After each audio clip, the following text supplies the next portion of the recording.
Meeting of the Bellflower City Council on Tuesday, May 26, 2020 at 5:30 p.m. is open. Please note for the record that the closed session portion of the agenda has been canceled and open session will convene at 7 p.m. Okay, it's recording.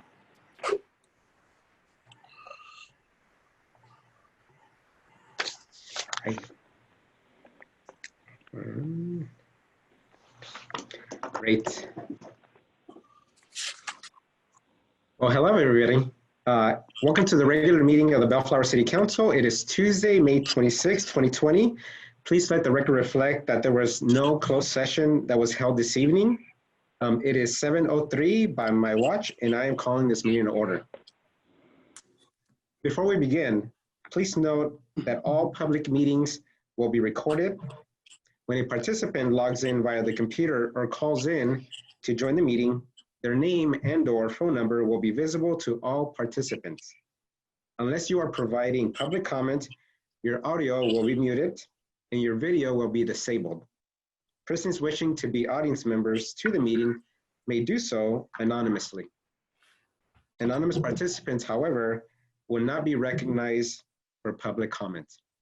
Persons who seek to bypass the city's host controls will be dropped and blocked from the meeting. Thank you for your cooperation. Item number 6, roll call, please. Councilmember Hamada, Here. Councilmember Santinas, Present. Mayor Pro Tem Coops, Here. Councilmember Dutton, Here. Mayor Garza. Here. Thank you so much, Madam City Clerk. Item number 7, invocation this evening will be led by Councilmember Raymond Hamada. All right, let's bow our heads. Let's see, dear Heavenly Father, again, good evening. We thank you for this time given to us to conduct the business of our community and the blessings presented to us. Father, yesterday we were given the freedom to relax and find leisure. So let us further reflect on that day to forever thank those others that gave the ultimate sacrifices so that we have our freedom today.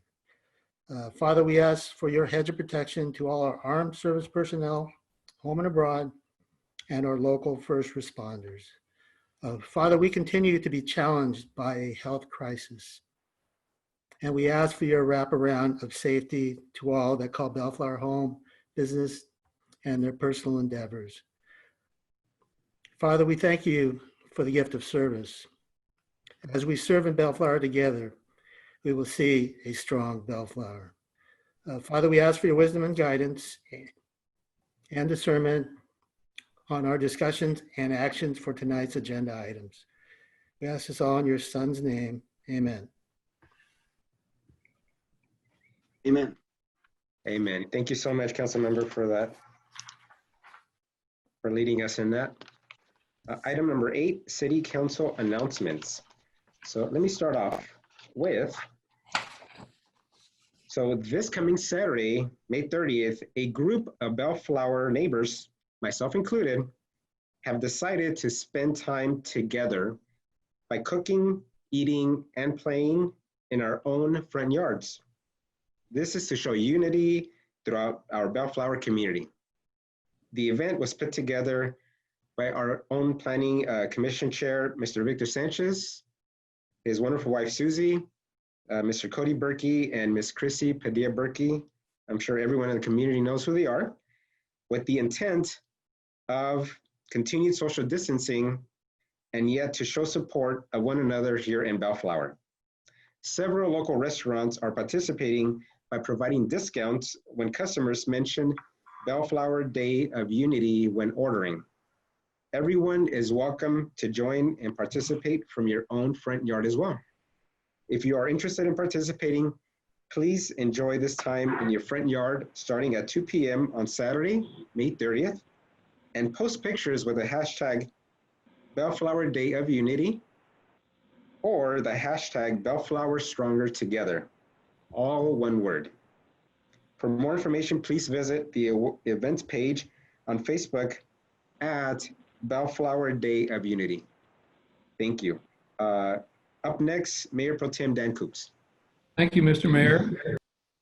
This past week, the city received a generous donation from George Chevrolet that we would like to recognize. Not only did the donation provide meals for over 125 first responders and public works staff members, it also allowed us to support 2 local restaurants, Frank's and Ham Bones Bar and Grill.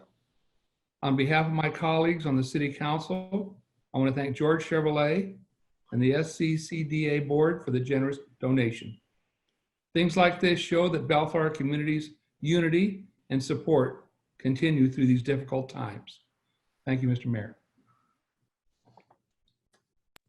Thank you so much, Mayor Pro Tem. Up next, Councilmember Raymond Hamada, please. Yes, thank you, Mr. Mayor. Yes, good evening, Bellflower.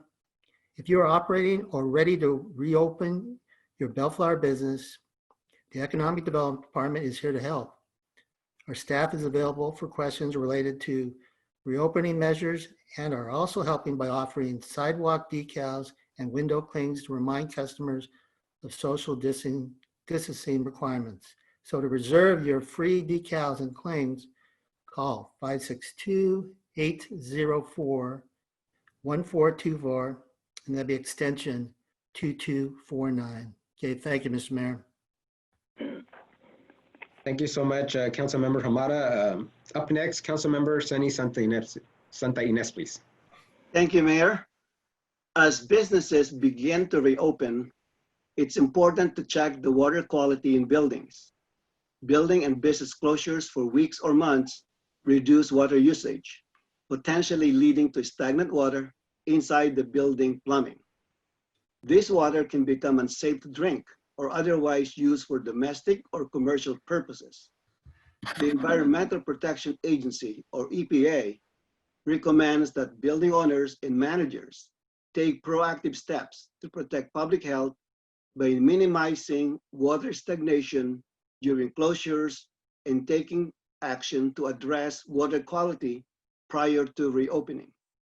For more information, please visit www.epa.gov/coronavirus. That's all I have, Mr. Mayor. Thank you so much, Councilmember Santa Ynez. Councilmember Ray Dutton. Thank you, Mayor Garza. The City of Bellflower's new Small Business Assistance Program offers one-time grants for up to $10,000 to help businesses retain staff and continue to provide their quality services to our residents. The grant program is made possible with federal community development block grant funds from the Department of Housing and Urban Development, known as HUD. Therefore, businesses must meet all the requirements to be eligible for the program.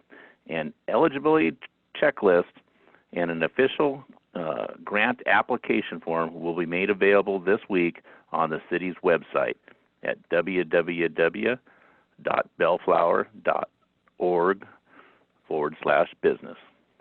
Thank you, Mayor. Thank you so much, Councilmember Dutton. Moving on to item number 9, public comments. Mr. Stewart.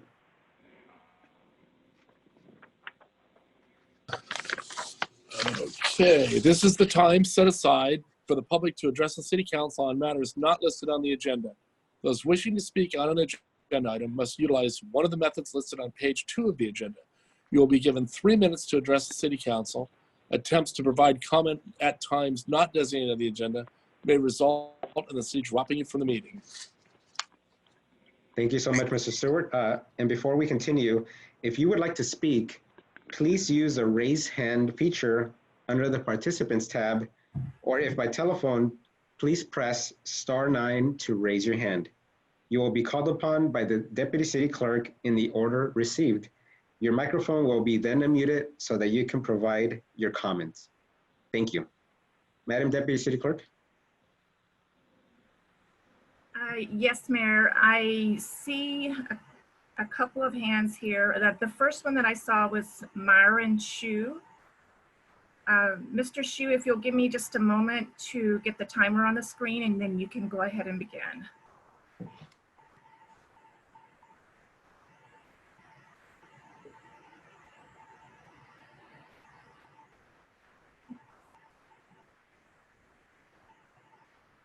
Okay, go ahead, Mr. Shu. Okay, thank you very much, all the council members and city mayor as well. My name is Myron, and I'm a small landlord of the small retail building at the corner Arkansas Bellflower.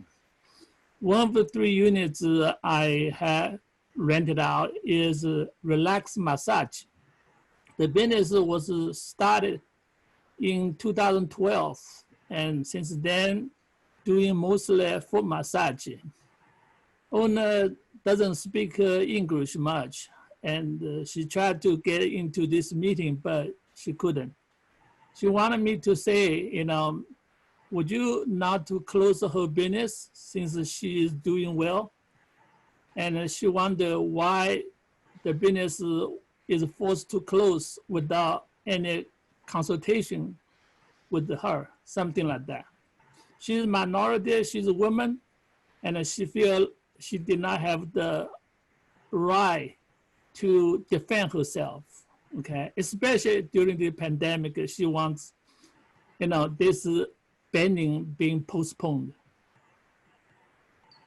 That's all I want to say. Okay. Thank you so much, Mr. Shu. I appreciate you joining us this evening.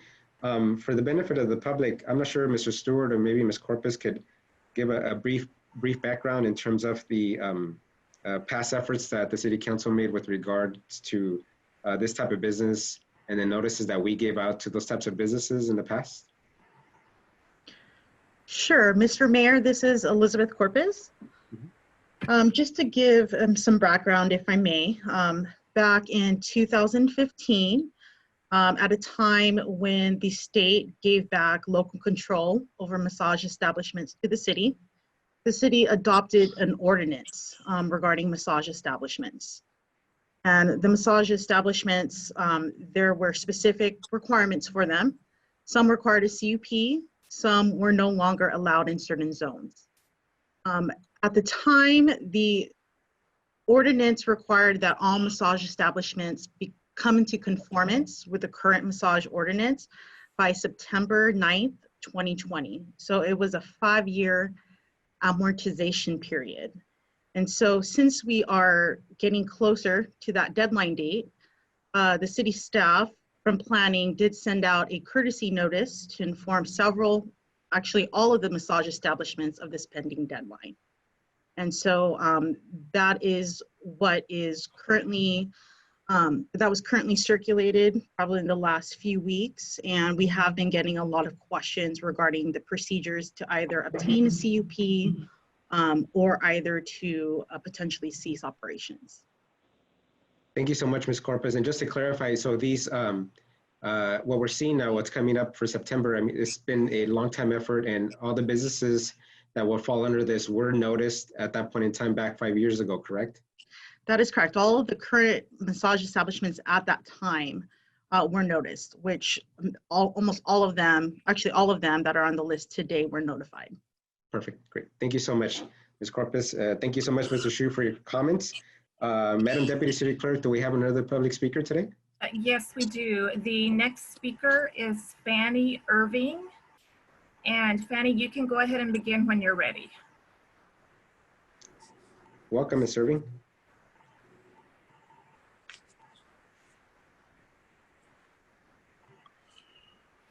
Fanny, can you hear us?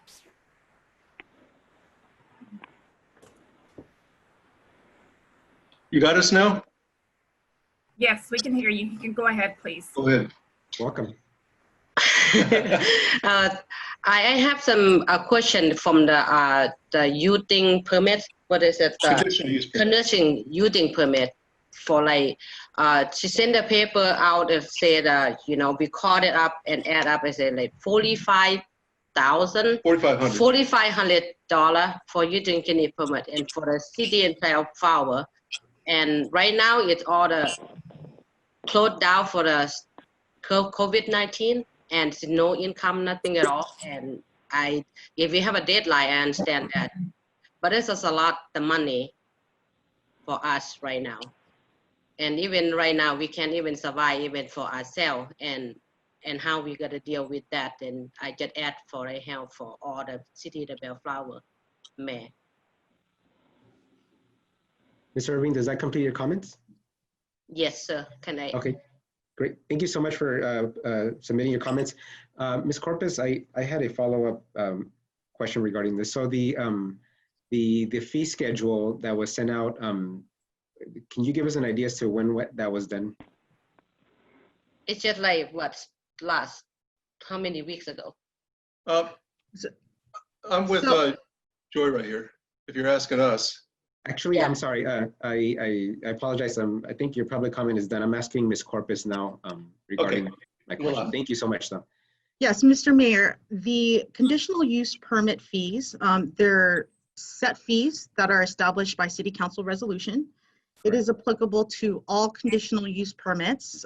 So whatever type of use requires a CUP, it is subject to the same set fee. And it is correct, the fee amount is about $4,500. Okay. And so that due amount, can you give us an idea, again, for the benefit of the public, when that was, the invoices were sent out?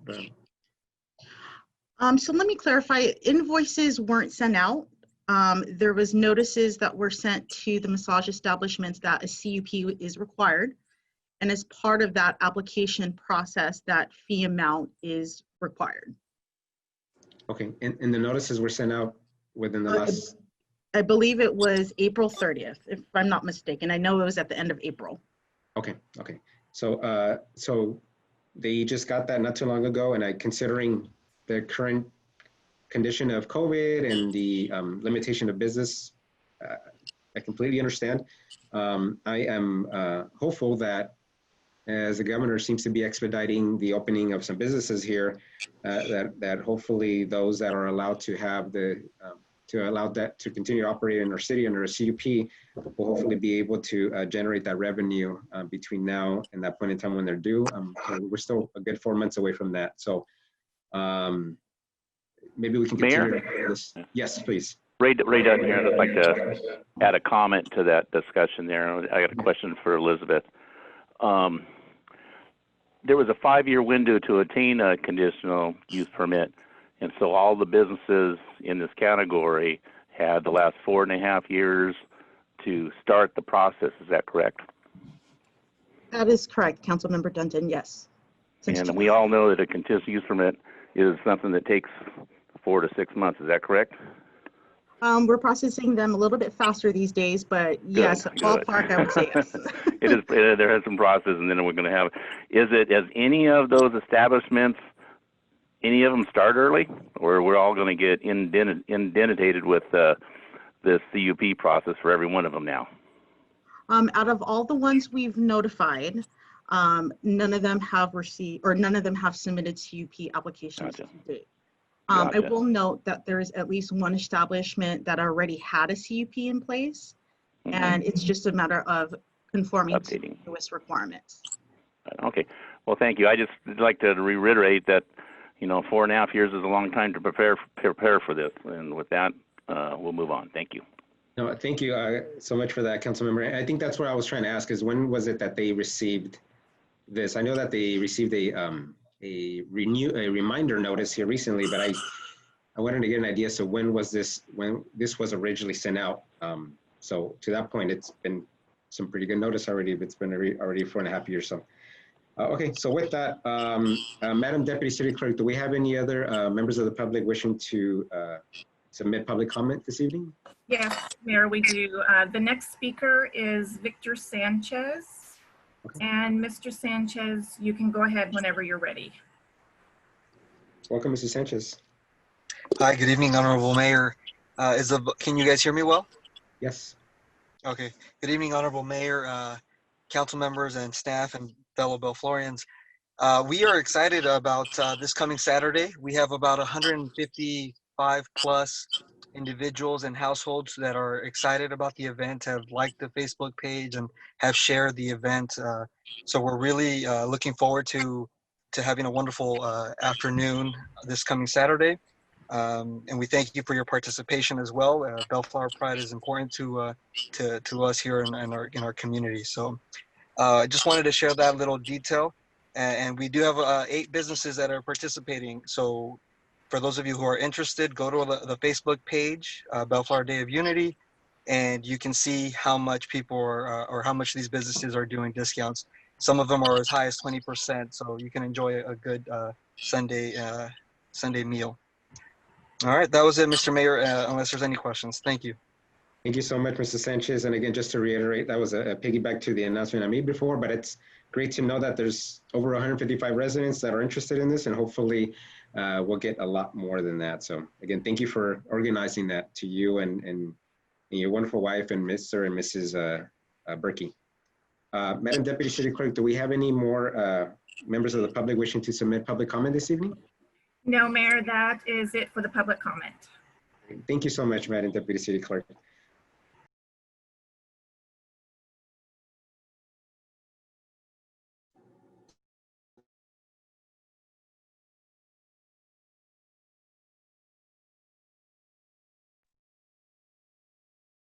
So I'm assuming that nothing I said was heard, correct? So let me state, so hearing that we have no more members of the public wishing to submit public comment, we'll move on to item number 10, public hearings. We have none this evening. Item number 11, ordinances and resolutions for consideration. With that, Mr. Stewart.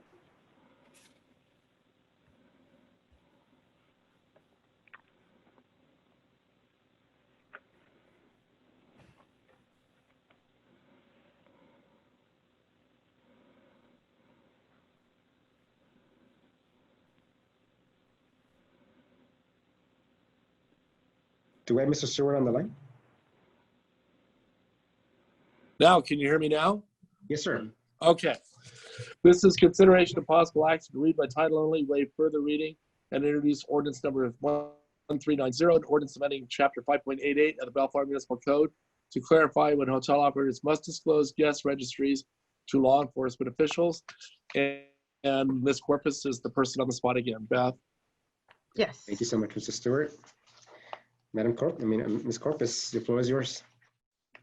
Thank you. And if the city clerk can please share screen with me.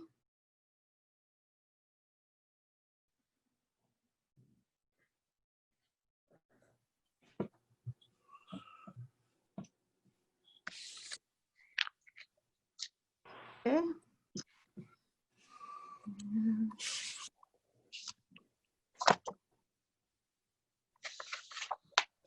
Okay. Good evening, Honorable Mayor and members of the City Council. The ordinance presented tonight, it's more of a housekeeping item to be compliant and consistent with recent court rulings and also the Fourth Amendment. The ordinance presented relates to disclosures of guest registries by hotel operators to law enforcement officials. The ordinance is intended to address an issue identified by the federal court in Patel versus the City of Long Beach and Patel versus the City of Los Angeles. The current BMC requires that hotel owners collect and record information about guests. This includes their name, address, arrival, departure information, method of payment, and a valid ID. The current BMC also requires these records always be made available for inspection by law enforcement. In order to comply with the Fourth Amendment, law enforcement must seek voluntary compliance, obtain a warrant, obtain a legislative subpoena, or give the hotel operators the opportunity to challenge the reasonableness of an officer's demand for inspection of records. And therefore, accordingly, the BMC Chapter 5.88 is proposed to be amended to clarify that in cases where consent is refused or cannot be obtained, a warrant or subpoena is required for record information. So just to reiterate, the current BMC, it's voluntary, and it basically says that records must always be made available to law enforcement. The amended BMC requires voluntary compliance, or if the owner refuses that compliance, the law enforcement official will need to seek a warrant or a subpoena to obtain those records. The recommendation tonight is to read by title only, waive further reading, and introduce ordinance number 1390, or alternatively discuss and take other action related to this item. And that concludes my presentation. Thank you. Great. Thank you so much, Ms. Corpus, for that presentation. Let's move on to questions from my council colleagues. Why don't we start with Councilmember Ray Dutton? I don't have anything other than that staff report is well written and pretty cut and dry. I agree. Thank you so much, Mr. Dutton. Next, Councilmember Sunny Santa Ynez. Thank you, Mayor. Ms. Corpus, just a point of clarification. Do we collect the method of payment information? By ordinance, it is required for the hotel operator to maintain those records. So the city doesn't actively request for them. It's only if there is a need or desire to receive them for a specific purpose that we would then ask the hotel operator for that registry. Okay. On page 4 of the staff report, on section 5.88.030A, number 2, can you clarify that? The way I read this is that it says the hour that the guest arrived and the time the guest departed. Is it the hour or the time?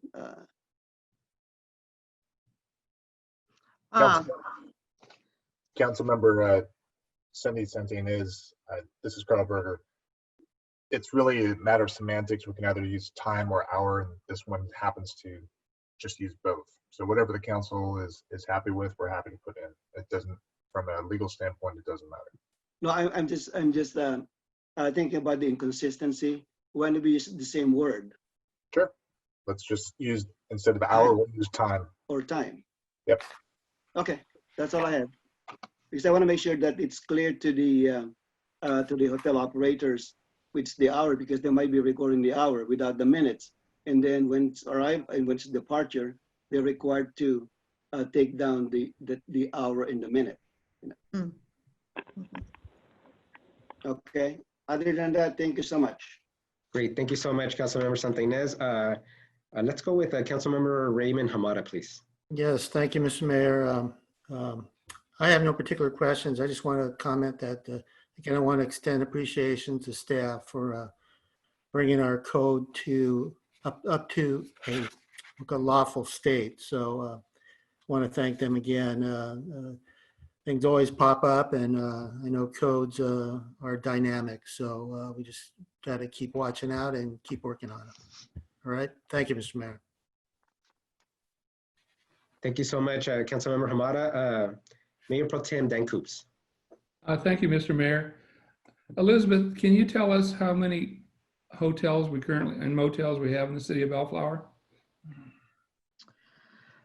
I don't have that exact number, but I definitely know it's less than 20. So we have 20 with a business license. Is that what you're saying? Correct. Okay. I want to say the number's around 11, but I am not certain. Okay.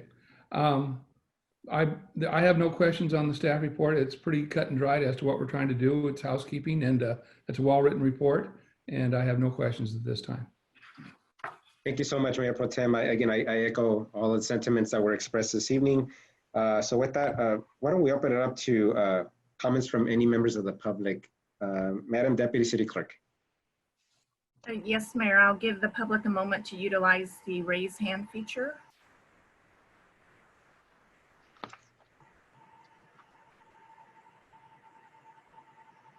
Mayor, I'm not seeing anyone at this time.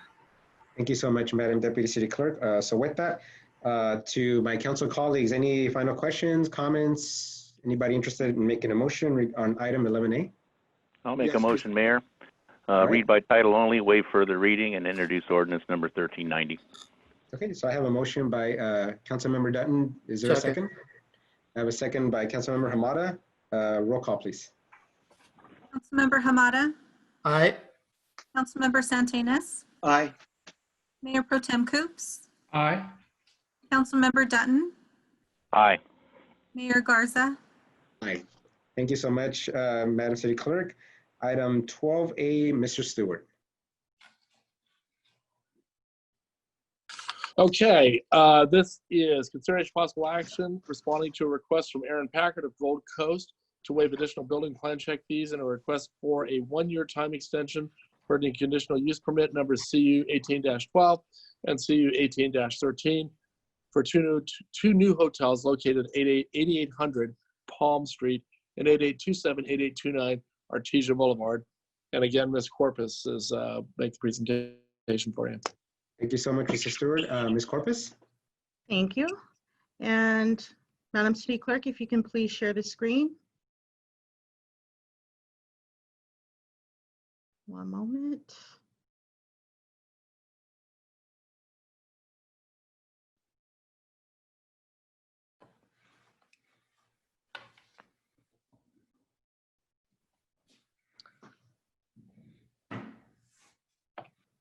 Okay.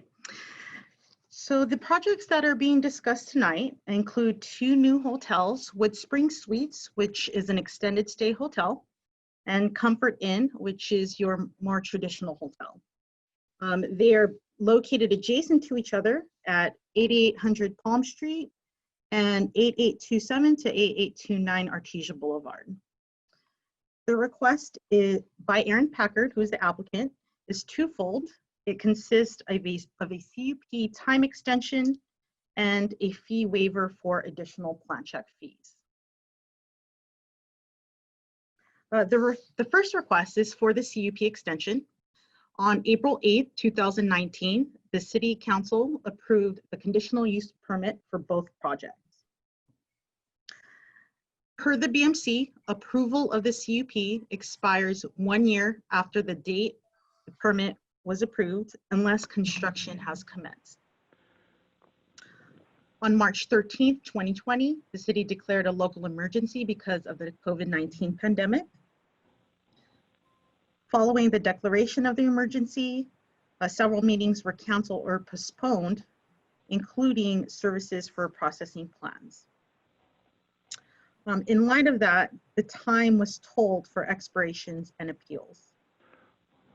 The city has resumed all meetings, and it is appropriate for the City Council to consider extending the CUPs. The applicant has requested a time extension. The time extension would be needed to complete the building plan check, obtain permits, and begin construction. If the City Council approves the maximum time extension of 1 year, then the CUPs will remain in effect until May 26, 2021. The second request by the applicant is a fee waiver request. In August of 2019, plans for both projects were submitted to building plan check.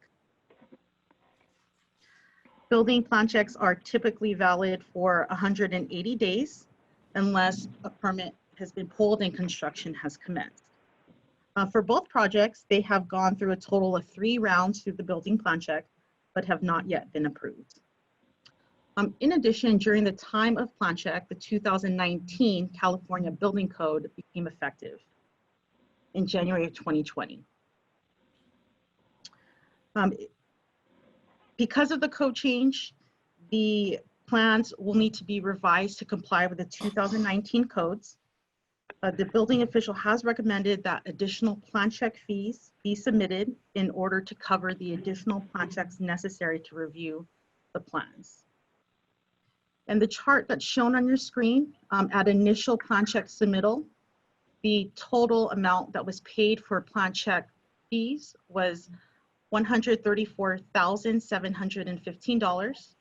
That was paid, and that did cover the 3 plan checks. Because additional plan checks are necessary, the plan check fees are at 50% of the original cost, and that is a total of $67,357 that is asked to be waived by the City Council. It should be noted that if the council does choose to waive fees, the applicant would not be required to pay this fee, but the city would still need to pay the fee to cover the plan check services. The recommendation is to approve the 1-year time extension for conditional use permits numbers CU 18-12 and CU 18-13. Consider and give direction regarding the applicant's request for a waiver of $67,357 in plan check fees, or alternatively discuss and take other action related to this. That concludes my presentation for this evening. I will note that Aaron Packard of Gold Coast, who's the applicant, is in attendance in our Zoom meeting tonight, if you have any specific questions for him. Thank you. Thank you so much, Ms. Corbis, for that comprehensive report. Let's move on to questions from my council colleagues. Let's start off with Mayor Pro Tem Dan Coops, please. Thank you, Mr. Mayor. I've been reading the staff report, which also included the Gold Coast letter. Elizabeth, I'm sure you know what's the content of that letter. Yes. So he indicated in the first paragraph that they were incorrect to submit their plans because they were in the old style and not appropriate. But why did the city go ahead and spend money, his money, to check plans that were never going to become relevant? I got it. So there was an inadvertent submittal for the third plan check, and the city continued reviewing plans because we did not realize at the time that they were actually the same set of plans that were submitted until from the second submittal. So they were the same set of plans that were reviewed from the second submittal, but it wasn't realized until we were further along in the plan check that it was the same exact plans. And so at that time, the city wrapped up the comments for that and provided comments back to the applicant. I will note that the applicant did say that it was a mistake. It did take a while for us to conclude that they were the same set of plans. And at the time that we discovered this, we decided to try to meet to resolve the issues, and then the COVID-19 pandemic hit. And so that's why we're currently in May, when a lot of this discussion regarding the plans occurred in March of this year. I will also note that because we had 180 days to review plans, we were still in the allotted time frame to review plans for compliance with the 2016 codes. And because the 180 days had lapsed and because permits had not been obtained, it then triggered the upgrades to the 2019 codes. So I'm still dwelling on the fact that staff spent time and money reviewing plans that weren't appropriate. Do we bear some responsibility on that basis? I would say partly, not completely, because in order to actually determine that it was an inadvertent submittal, we would actually have to open up and still review what was submitted. But didn't he say that, or you said, the second set of plans were identical to the first set of plans, and no one noticed that? That's correct. Okay. How many, going back, and Sunny and all of us who have served on the Planning Commission, how many extensions on CUP are permitted? Is it one and only, or are there potentials for more? For the CUP, it's a one-time extension of up to 1 year. So if he doesn't exercise the building of the project within the year, all the materials are irrelevant and he'd need to start over again?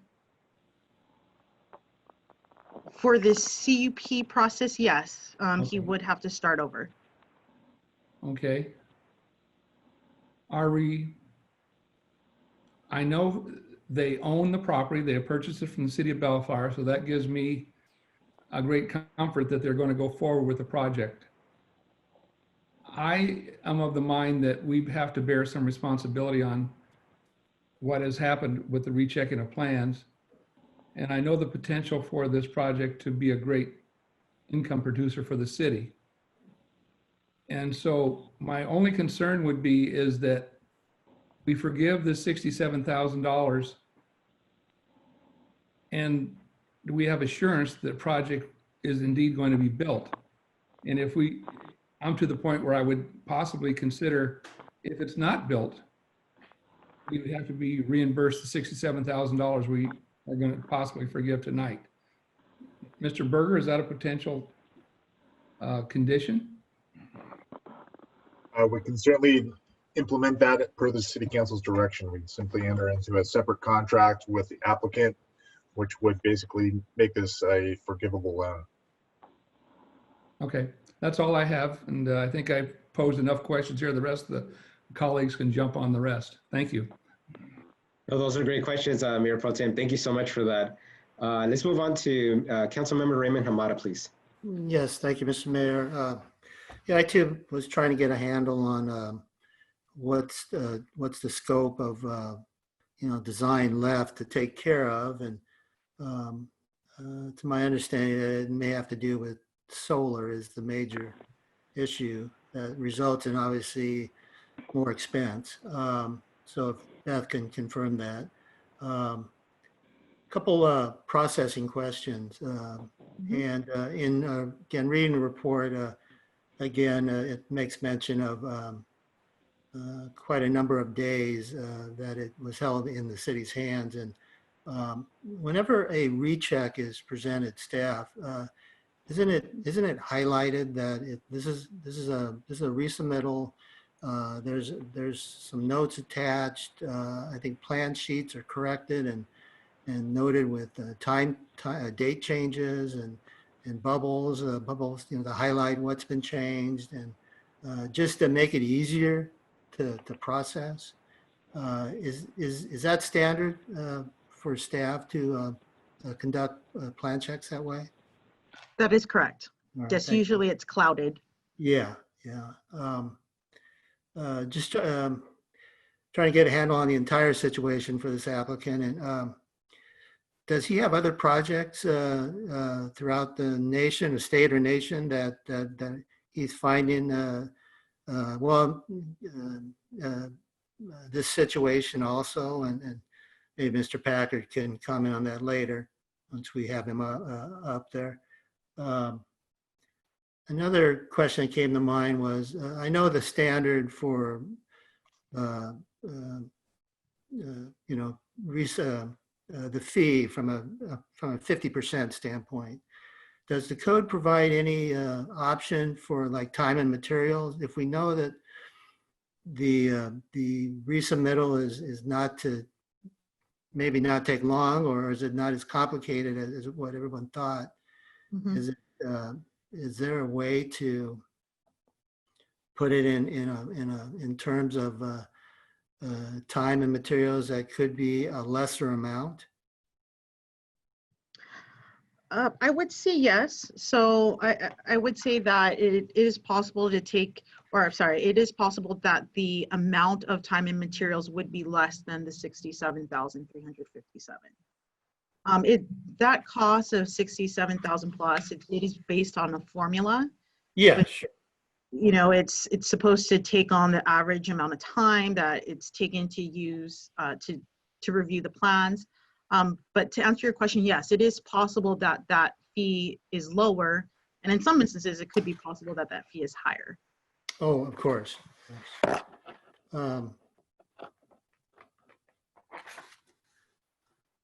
Going back to the, obviously, anytime there's a code change, and obviously this, everybody rushes at the end or be able to, work it out within the prescribed timelines. Submitting in August, knowing that the code change is in January, but giving maybe a couple more months of leeway because of the 180 days. Was any of the plans designed accordingly, with knowing that there could be some changes to the code to bring it up to 2019? No, it was always, or since the August meeting, or since the August submittal, it was always in compliance with the 2016 codes. And It was only recently upgraded to the 2019 codes based on our discussions that occurred starting in March of this year. all right. So that's when he was finally told that March is it. You know, you've gone through the 180 days. Now it's 2019. Correct, yes. I'll leave that. Oh, another thing. Just in thinking how it's maybe processed in other cities, but again, Bellflower has a requirement. Were there any possibilities of getting other permits, such as like a grading permit or any offsite permits that would have then considered executing the project? Typically, yes. Usually it starts with grading. So Yeah. it's usually a demo or a grading permit that's pulled first. You're going to still wait for the plan check to be taken care of. Correct. There's different ways that you can go about it. You could do a combination of grading and the construction plans all together, or you can separate them out where you want to start the grading, but no, you still have to go through the building plan check process. Would the applicant have benefited from self-certification? Yes. They chose not to. Correct, yes. All right. Okay. Thank you, staff, for responding. Thank you, Mr. Mayor. Thank you so much, Councilmember Hamada. Councilmember Sunny Santanes, please. Thank you, Mayor. I know a lot of questions have been asked already. Ms. Corporate, just to clarify, at what point in the last review process did the reviewer notice that he or she is reviewing an old, previously submitted plan? I would say when they resubmitted in late January, I think it was about January 21st, it probably wasn't realized that the same set of plans were submitted until about mid-February. Granted, there are several people reviewing the plans too. There is the plan checker from the building department, the planner that processed the CUP applications, and then usually in the first submittal, Public Works also reviews it. So it was a case where there were several reviews going on, and there was a hunch that because none of the corrections were complied with, there was a hunch that it was the same exact set of plans that were submitted. It was brought to the applicant's attention that we may have been reviewing the same set of plans.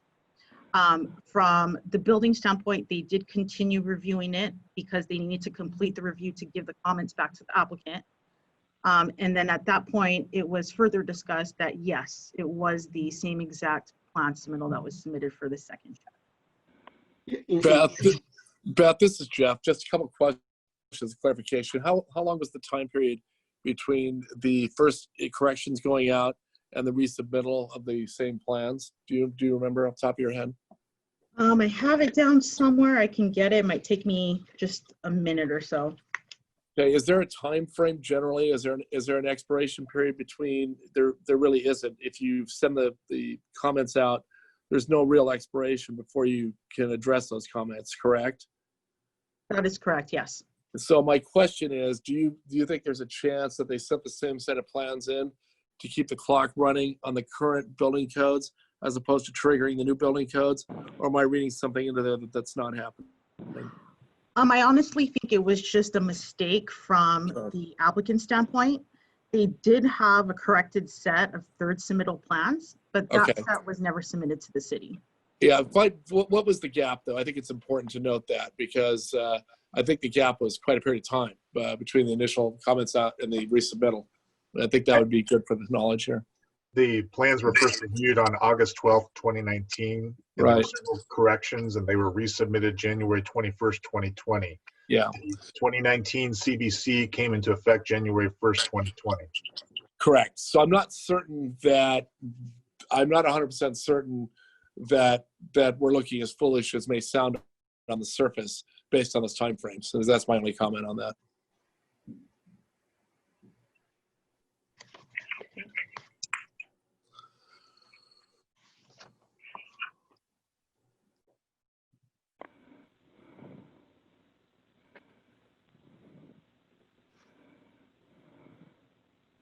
Any further questions? Yes, I'm just waiting.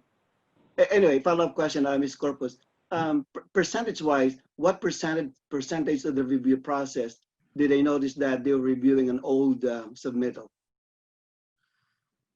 Oh gosh, you know, I don't want to speculate from the plan checker. Roughly. Oh, I think at least 50% into the plan check. Halfway. Okay. All right. That's good enough. The other question I have is, in your experience, has there been any other occasions wherein the applicant submitted an old version of a prior version of the plans? Recently, I don't think there is. I think for such a large project like this, I would say it probably rarely happens. But I would say there are some mistakes that are done from the architect, and that it does happen, not often, but it does happen. Usually for larger projects, though, you do not see this. Yeah, not to this extent. Okay. All right. Very good. Thanks for your answers. Very good. That's all I have, Mr. Mayor. Thank you so much, Councilmember Santinez. Councilmember Ray Dutton, please.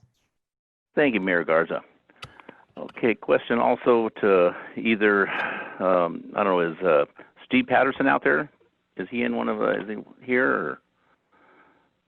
Or? No, not tonight. I didn't see him in the participants. Okay, then I'll have to go to you, Ms. Corpus. On a set of plans, say one of the set of plans, isn't it like 100 pages long?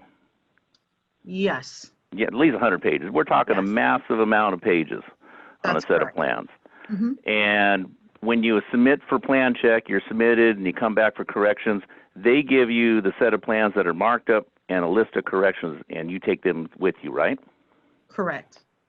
And then you correct them and then you give them back. So there's no way really that a plan checker is going to know until he got into those plans if they're the same set of plans. You know, there's no identification marks. Is that correct? That is correct. Because, you know, because the architect is putting in new sheets. You know, you don't get the corrected ones back. You get the new ones that weren't marked up. Also, so it was August 12th that these plans first went into plan check. Is that correct? That is correct. And I do have more detailed dates for you if And then that's what I was going to get to. And then when did we give them back? When were they ready for pickup after that? Okay, so if I may, for the first review, the original plans were submitted on August 12th, 2019. A response was provided on September 12th, 2019. So 20 business so 1 month, yeah. Yes, that was the first check. Right. The second review was submitted in October 2017, or I'm sorry, October 17th, 2019. And a response was provided back to the applicant on November 26, 2019. So that was quite some time as well. That was about 40 calendar days. Yes, and then the third submittal was submitted January 21st, 2020, and a response was provided on March 12th, 2020. And then the applicant knew when he got his corrections on November 26th that he needed to submit plans again with the new changes or the 2020 changes. Is that correct? Not necessarily. I don't believe so. Only because we were still within our 180-day period. Right. Okay. So he had an actual month and a few days left to get those turned around and get them back in before January 1st at that time. Okay. So they didn't meet. So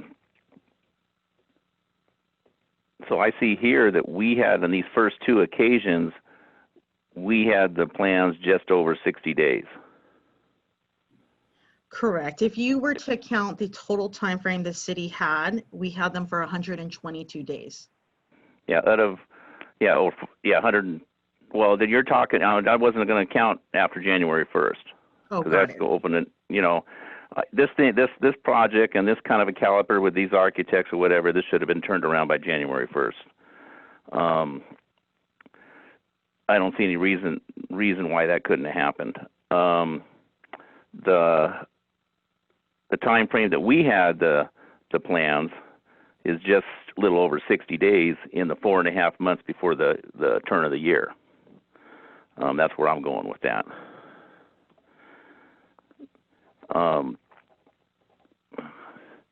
And then also someone asked, so I think it was Ray Hamada asked, the self-certification. If this was done as self-certification, then they would have been ready to go and go build and move on, and this wouldn't be in this boat. Is that correct? That is correct, yes. Okay. All right, I have enough information. Thank you. Thank you so much, Councilmember Dutton. Let's see, does Ms. Corpus, does the applicant wish to make any comments this evening? I believe he does.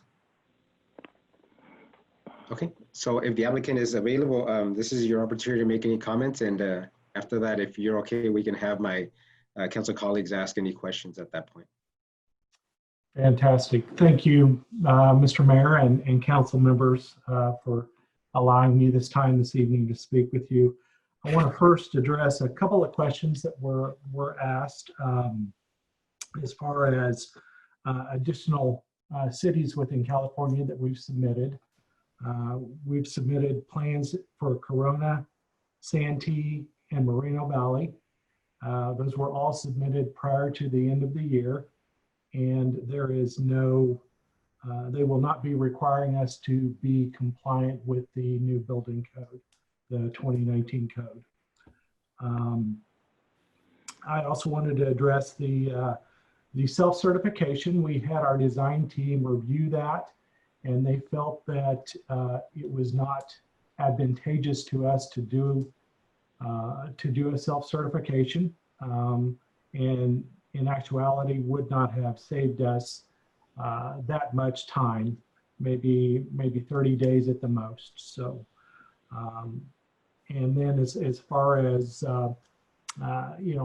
time that we had to respond to the second round of comments, I want everybody to just please bear in mind at that time we had Thanksgiving, we had Christmas, and we had the New Year's. So there was quite a bit of time that we took to turn them back in. My records show that we got them back in earlier, but that's semantics at this point. It did cause some delays in us getting our responses back, and I accept responsibility that the design team did submit the wrong set of drawings, be they clouded or not. They were not the correct set to be submitted to address the comments by the city. Grading permit pulled earlier. It doesn't make sense for us to do that on this site because it's so flat to begin with anyway. We would start grading, get the site going, and then basically have to sit and wait if we didn't have plan review done. So that's why we chose to go ahead and do them at the same time. I think that addresses those comments. I can understand the position that the city has and hope that they can also understand where we're coming from and help us out if possible. Thank you for the time and appreciate you listening. Thank you so much, Mr. Packard. Again, welcome this evening. Let's see if we have any questions from my colleagues. Councilmember Ray Dutton. No, to be into the applicant or the. Yes, sir. No questions. Great. All right. Thank you so much, Councilmember Dutton. Councilmember Santana. No questions, Mr. Mayor. Great. Thank you so much, Councilmember. Councilmember Hamada. Yes, Mr. Mayor. First off, thank you, Mr. Packard, for being on the line. You had mentioned 3 cities, Corona, Santee, and then Moreno Valley, and you mentioned that they concluded that the 2016 code would fit for those projects and not be upgraded to the 2019. Was that because they were done within the prescribed plan check periods, or was there any other waivers or whatever it may be? would you be able to expand on that, Mr. Packer? I certainly can. So as it was explained to us from each of those cities, as long as we submitted our first set of plans for plan review before the end of the 2019 calendar year, then they would be able to be reviewed and approved under the existing code at that time. So they would be reviewed under the 2016 code.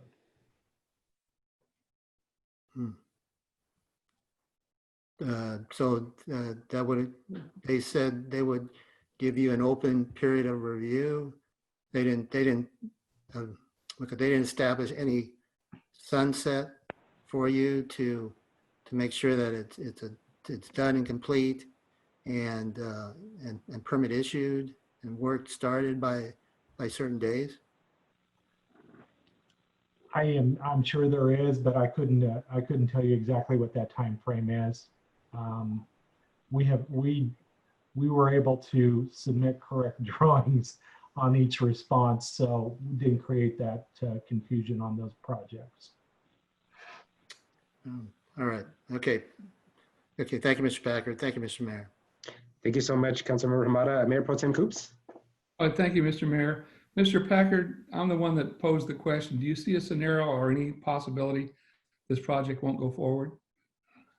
I do not. So if everything lines up the way you want it to tonight, when do you hope to begin? Well, as soon as we get your plan squared away, you're ready to rock and roll right away? Not right away, sir. Of course, we need to still secure funding, and that is something that I cannot predict when it will happen, but we do know it will. Hospitality is not looked upon favorably at this time from the certain lending institutions, but we have put together several documentation that would help address that as far as the extended stay market, and then also choice brands themselves have done exceptionally well as opposed to the other brands that we're seeing in the transient market. So you look for a turnaround in the not too distant future is what you're saying? Yes, sir. When I suggested that if the project weren't built and we forgave the $67,000 that we'd bill you, does that give you any trepidation? No, it doesn't. Because you're pretty confident on completion of the project. Yes, sir, we are. I was the one that when you brought forward, we had anticipated about half as much bed tax, and then you presented the number over 400,000. We were pretty giddy. And I'm trying to look at the whole picture here for the long term, and I don't want to choke on $67,000 to have a good neighbor. Because I've always felt that the city and your organization has always worked together well, and it's a project that's going to be very noteworthy when it's completed. And anyway, that's all I have, Mr. Mayor. Thank you. Thank you so much, Mayor Pro Tem Coops. So with that, every single question that I had was answered and asked specifically in line with Mayor Pro Tem Coops' line of questioning. So with that, why don't we open it up for public comments at this point? Madam Deputy City Clerk, do you see any members of the public wishing to make public comments this evening on item 12A? Mayor, I'll give the public just a moment to utilize that feature. Not a problem. Thank you.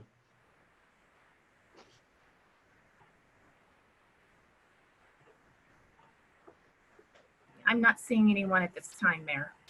Great. Thank you so much, Madam Deputy City Clerk. Okay.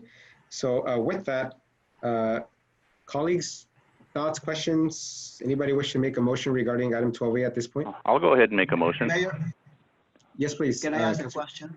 Absolutely. Councilmember Salinas, please. Before you go into the motion, sorry about that. Just a point of clarification. If I recall correctly, we adopted a resolution a while back, basically implementing the 2019 building code. So my question is, is there a way to get out of that on a certain construction projects? Or are we tied into the 2019 changes to the building code? Mr. Mayor, members of the council, I'll jump on that one. Yes, please. So Councilmember Sanchez is correct that the council adopted the 2019 versions of what used to be called the uniform codes.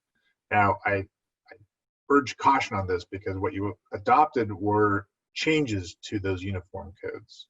The uniform codes would take effect notwithstanding the city council's actions on January 1st. There are only 3 ways that I'm aware of from a legal perspective that a private applicant can avoid complying with a change in law during the pendency of an application. The first is having a development agreement in place between the city and the developer to process a private development. That freezes all of the codes in place at the time that the development agreement is in place. And actually the only exception to that are the uniform codes, but you can put in provisions into the development agreement whereby you can specify whether or not an application received on a certain date and being processed is subject to the change in law or not. The second method is to actually put into the ordinance a provision stating that, for example, there's a 180-day lag if there are pending plan checks in the hopper, so to speak, between the time that those applications are processed and by the time that the new uniform codes become applicable to that particular application. The third way is for the applicant to have obtained a building permit or some other grading permit and expended a substantial amount of money in reliance upon that permit in order to get a property right within the development.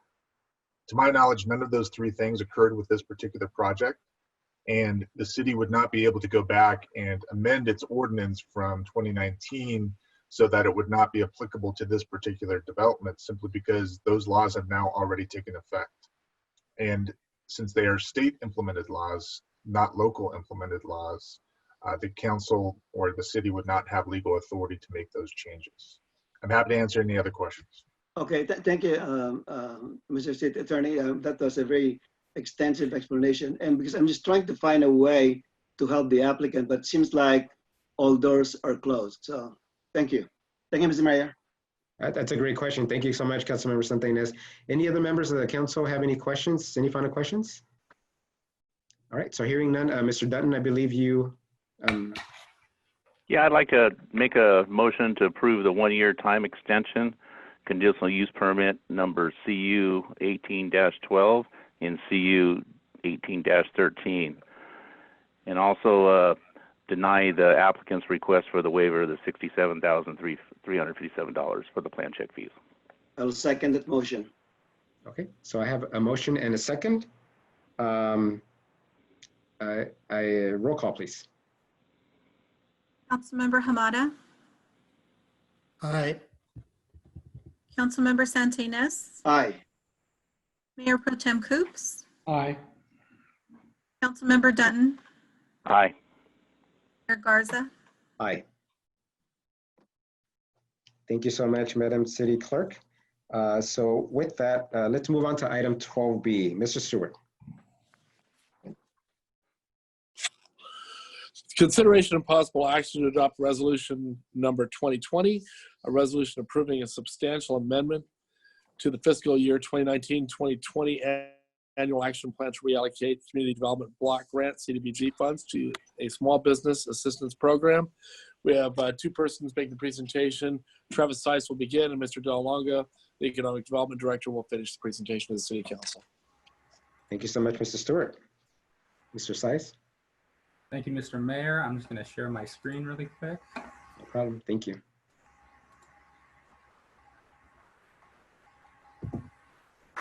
All right, so thank you, Mr. Stewart. Good evening, Honorable Mayor, members of the City Council. The item before you tonight is a consideration item to approve a substantial amendment to the city's fiscal year 2019-2020 annual action plan to reallocate community development block grant funds to a small business assistance program. Based on feedback and authorization from the City Council at the last City Council meeting to create a small business assistance program using CDBG funds, Staff has prepared a substantial amendment to the city's current action plan in order to implement a small business assistance program. The annual action plan is a federal requirement for entitlement jurisdictions that receive CDBG and home funds. And the action plan details the activities the city will undertake and the amount of funds to be expended during the fiscal year. If there is a substantial change to the city's action plan, the city must amend the plan through a substantial amendment. Substantial changes include adding an activity, canceling an activity, or redirecting funds. In an effort to assist the Bellflower small business community, the proposed substantial amendment would reallocate the unspent $300,000 budgeted for the city's temporary services shelter to the small business assistance program.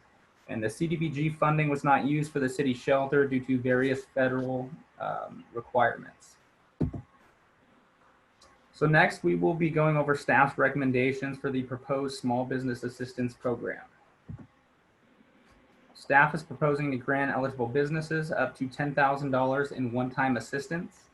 Eligible uses of the grant funds would include working capital, business services to increase capacity to carry out business activities, and equipment purchases necessary for the business's operation, excluding vehicles.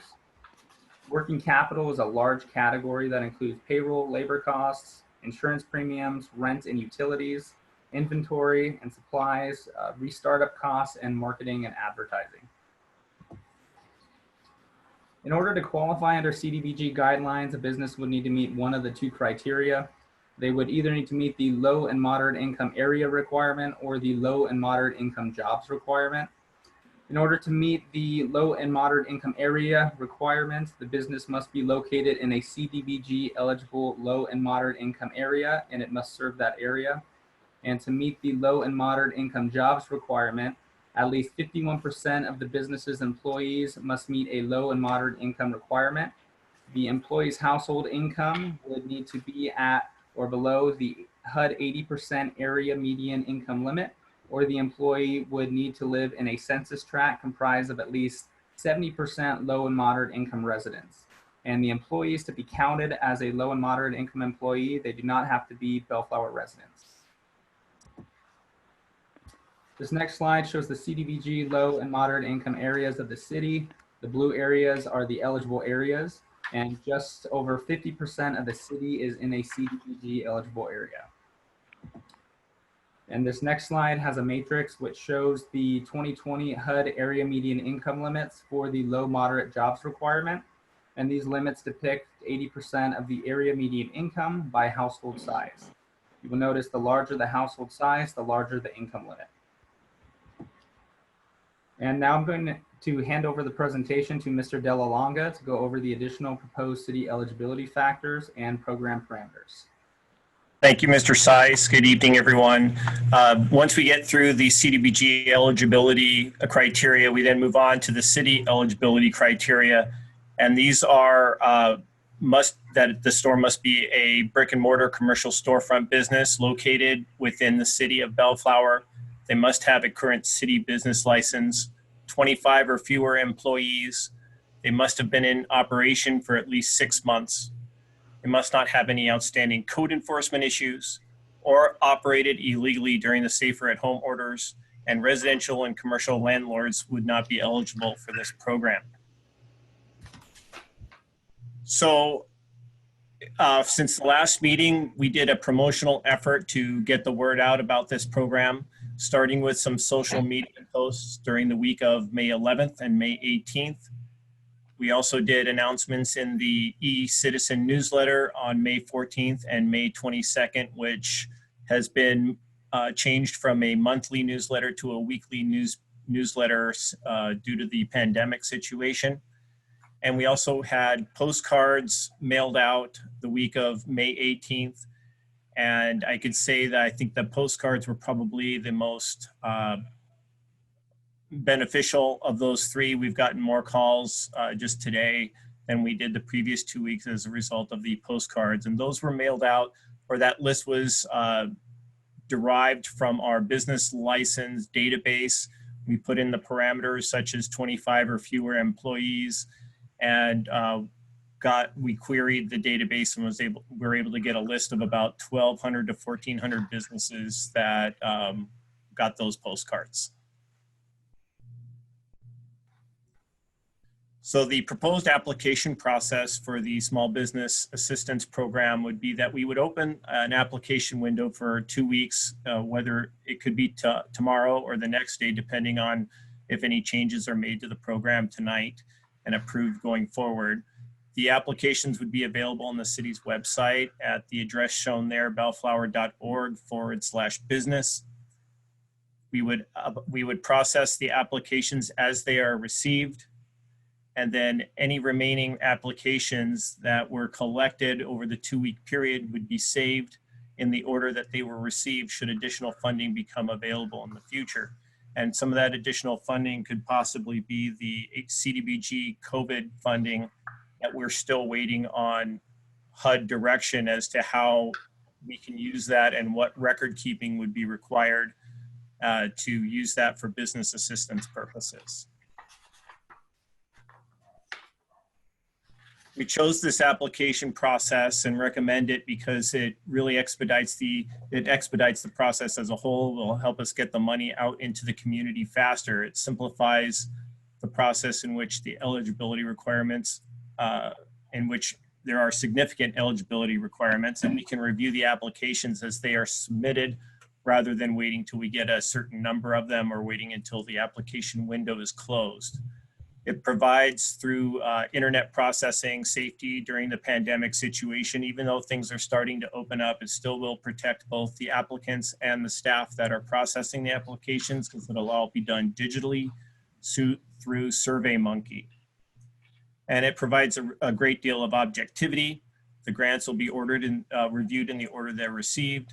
The applications are time-stamped when they're submitted. So when we see that they're submitted on the back of house of SurveyMonkey, we can see when each of those were submitted. And then the eligibility is determined by stringent objective criteria of both CDBG and the city. So with that, the staff's recommendation is to adopt resolution number 20-20, or alternatively discuss and take other action related to this item. Travis and I are here to answer questions, as well as our housing and federal funds consultant, Avant-Garde and Lanu is here to help us out with any questions that you may have. Thank you so much for that, Mr. De La Longa. It's a great presentation. I just wanted to start off by just saying thank you for strengthening this program from the last conversation that we had as a city council when you presented to us. It's evident that everything that, at least to me, that we asked of staff was captured. And if anything, I think you went beyond and actually strengthened it even more. So again, just thank you for all your efforts on this. The marketing component obviously is very impressive, and I'm glad that that led to more interest in this, and that hopefully our business community as a whole sees that we are taking attempts as a city to be able to support them and assist them during this time. And then last but not least, I think the timing is perfect considering the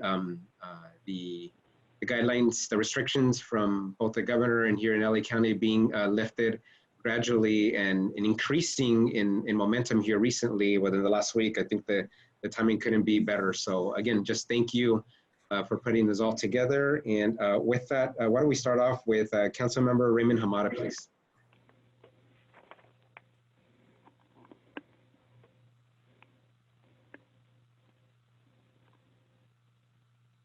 He's muted. Thank you, Sonny. All right, I will repeat myself. First off, again, thank you, Jim and Travis, for getting this together and bringing it back. I was comparing your staff report comments versus the manual that was attached. So I know that looking at the map, Bellflower is all not blue. So there's a lot of commercial areas that appear not to fit with the program. But in reading the manual, there was a reference as it pertains to the low moderate jobs, that if the commercial was in the same track, would it be able to qualify? Well, I'm going to give it a shot answering that, and Travis is going to stand by to correct me if I go sideways. So, Okay. so if a business is located in one of those blue areas designated on the map, they will qualify based on what you've seen in the staff report. Yes. If they are not located in one of those areas, then we look at the LMJ qualification, Jobs, all right. the jobs. And there are two ways that employees can qualify in that criteria. And that would be either their household income is low income by that AMI requirement. Thank you, Travis.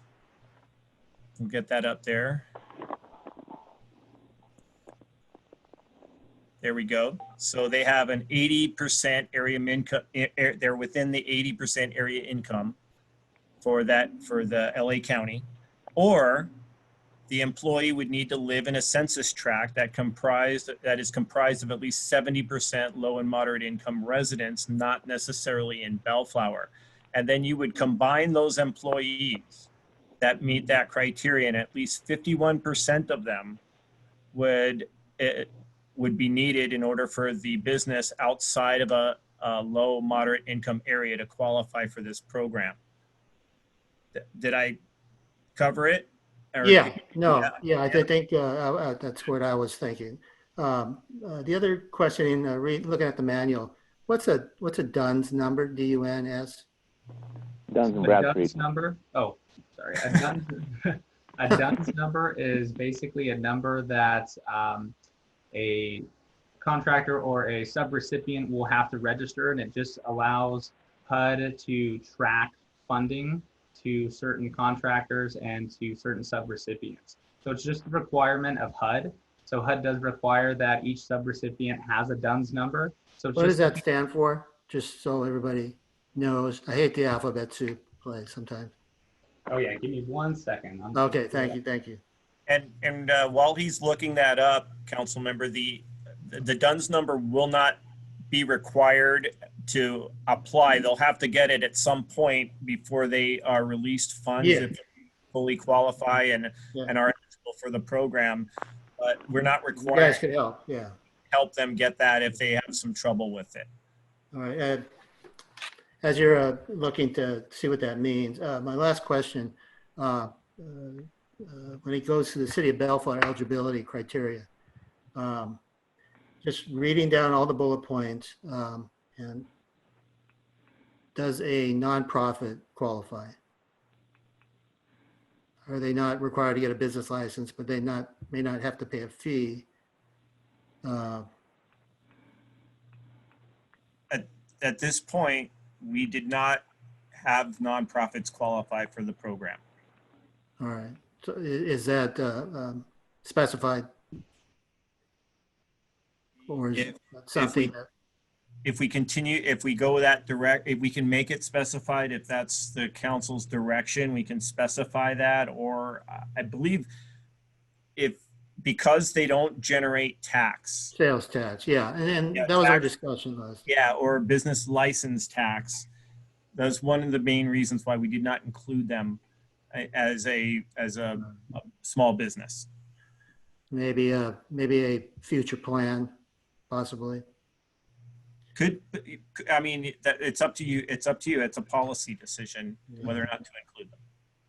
All right. Well, I think at this time, again, the value of sales tax, we definitely need to get the boost. So I understand that there were, made every effort to be a catch-all, but there's going to be requirements and there's going to be understandings and goals and so on. So I can see that. I think I may have asked that the first meeting. I was trying to recall. So, all right. Okay. Thanks. Thank you, Mr. Councilmember Hamada, I also have yes. what DUNS stands for. DUNS, yes. So it's Data Universal Numbering System. Okay. I'll put that somewhere. Next game of Trivial Pursuit. Yes. Thank you. I'll have that answer. Future. Thank you. If I may add, Mr. Hamada, that's being administered by Dun & Bradstreet. The numbering system. So it's universal numbering system. Yeah. All right. Okay, thank you. Could Thank have you, been Councilmember DMD Hamada. number, but that's okay. Thank you. Thank you, Councilmember Hamada, for that. I think in the last meeting as well, we had touched on the nonprofits application. I know that there's some funding that we have that we're trying to still get guidance from the federal government as to how to be able to spend. And so maybe hopefully in the next round, we'll be able to touch on that. I know that some of our nonprofits have been out there doing some amazing work in our community. And so I think I concur with this being for business, and maybe in the next round, we can get a little slice of the pie for those members of the nonprofit community that are helping out our community so much right now. So with that, how about Mayor Pro Tem Coops, please?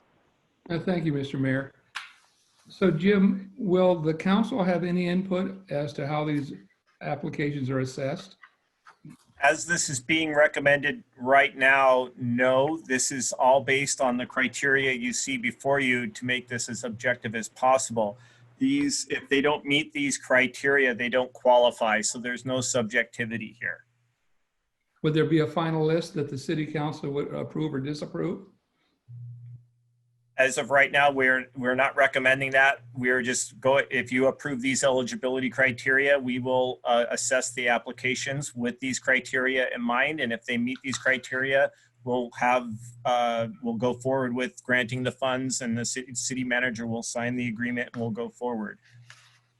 No, Mr. Coops, this is Jeff. One solution to that, if you're looking for that fail safe, and I think I understand why you're asking it, I'd recommend that we develop the list. We come with the recommendation of the businesses that meet the criteria, and come up with our list of recommendations for the expenditure of the funds.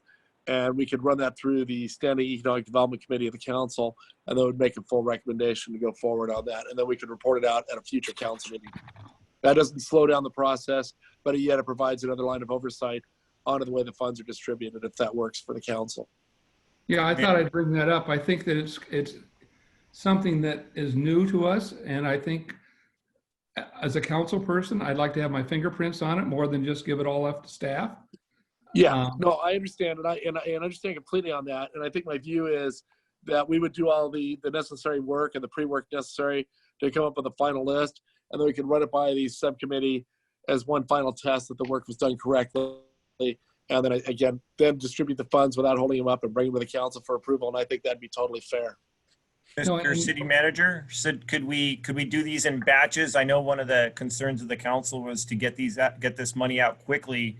And if we could, potentially bring it to the subcommittee in batches of 10 or 15, try and get it out faster. I think that's totally fine. And I think the subcommittee has proven to be facile enough. We can meet with very little notice, and I think that works out totally fine, at least. No, I'd appreciate that to be considered. And we'll discuss it later, how my council colleagues feel about that. I agree to the essence of this is trying to get the money distributed as quickly as possible. But, one of the responsibilities as a council person is to know our community. And I'm not saying that our staff doesn't know our community, but there's more to it than just what's written on a grid. Yeah, no, I understand. The issue, what we want to try to avoid in the process, and what we're designing, it's not like we're really seeking to bypass the council at all. In fact, far from it. What we're seeking to avoid is the smell of subjectivity to this process. It's because I'd hate like heck to have the council or anybody else try to explain to somebody why they got something and their neighbor did get something and why somebody else didn't. So the deal was to make it as objective as possible. So, but if you're looking for some kind of executive overview that this process has been done correctly, I think the subcommittee could perform that. Okay. All right. Well, we'll have, that's just one viewpoint. We'll hear what the council colleagues say about it at the conclusion. That's all I have, Mr. Mayor. Thank you so much, Mayor Pro Tem Coops. Council member Santinas, please. Thank you, Mayor. First of all, I want to again commend Mr. Delonga and Mr. Sais for bringing this item before us. And it's one of those things that I kind of refer to this as thinking outside the box. At the last meeting, I was very impressed with their plans. It seems like it was well thought out. It appears like they have their act together. they have a plan that was presented to us at the last meeting where they will evaluate the applications based on certain criteria. They also have a member of the economic development doing some kind of oversight of the review process. And I was really shocked when I read the current agenda item for tonight, where the rating system was eliminated. So I just want to get a feel in terms of the reasoning behind it. The only thing that I can think of is that they're trying to expedite the process. I'm all for that, but I think there is a happy medium where we can do an objective evaluation at the same time, get the money out. So I want to hear from staff why the change in course in terms of the rating system. Well, I think, Mr. Councilmember Santianes, Mr. Stewart kind of mentioned we wanted to avoid that subjectivity or the perception of the subjectivity of it. And by taking out subjective rating criteria, we not only created a more objective program, but it also helped expedite the funding process. And I think the suggestion that the city manager made as to how we can take this list in batches to the Economic Development Subcommittee to review prior to the funds being dispersed, really that came up tonight, and that could really be the answer to your concerns of not having that council oversight of the program and move it forward. But those are the two reasons: expedition of the program and getting the funds out quickly, and objectivity. Those were the two reasons that the rating, as we met as a staff together, we're like, wow, that kind of can get kind of crazy if we're doing this rating system. Can we make this more objective so that there aren't any concerns? And just as Jeff said, next door neighbor gets it, why didn't I get it? Well, So- let me add, I think that one of the things we've been working on the fly on this thing, literally this thing has come together in the last 3 weeks, and trying to work out something to get this thing moving.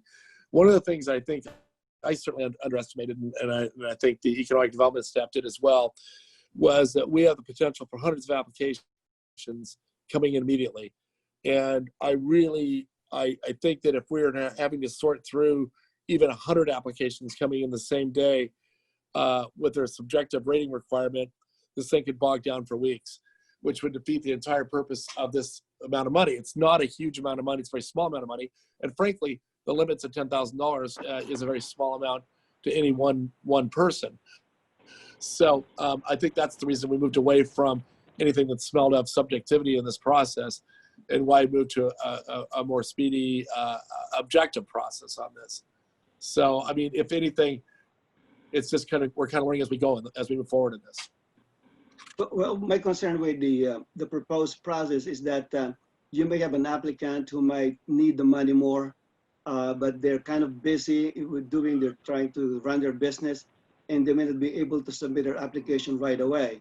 And here comes another applicant who doesn't really need the money that much and has plenty of time to process the application, will submit the application on time and get the money. Well, and then you have exactly my fear on this, Mr. Santianes. My major fear is having to tell an applicant they don't deserve the money more than another applicant. I think that puts staff and puts a council in a very difficult spot. And that's what exactly what we're trying to stay away from. Who's to decide who needs the money more? Well, if you have a good injecting rating values system, into this that we may not want to. well, if you have a good rating system, as was defined, so to speak, at the last presentation, I think you can come up with a very objective rating system. And if you want to add the submission, that can be one of the criteria. You can assign points who has submitted, on time. There's so many ways to kind of slice the pie, so to speak. But I'm just concerned about the first one to get in gets the money. Right. And the response to that is, and again, Mr. Delalonga said it best, we can move in the direction the council wants to on this. My first response was that originally when we first started thinking about this, we were thinking of tenants who invested a significant amount of money, mainly on the boulevard, to get in. What happened was we started looking at doing notifications. It's very difficult to notify a handful of people when you have business licenses, as Jim said, over 1,400 qualify in the city. I think with 1,400 qualifying, you can expect on the first rung, you're going to get, I'd guess, no less than 150 on the first one. Even if you have a substantial set of criteria, which could be doable, I think looking at those and validating those requirements would slow this thing down, and you're 2 months out before getting money out. All right, maybe a month out, but it's certainly not going to go fast.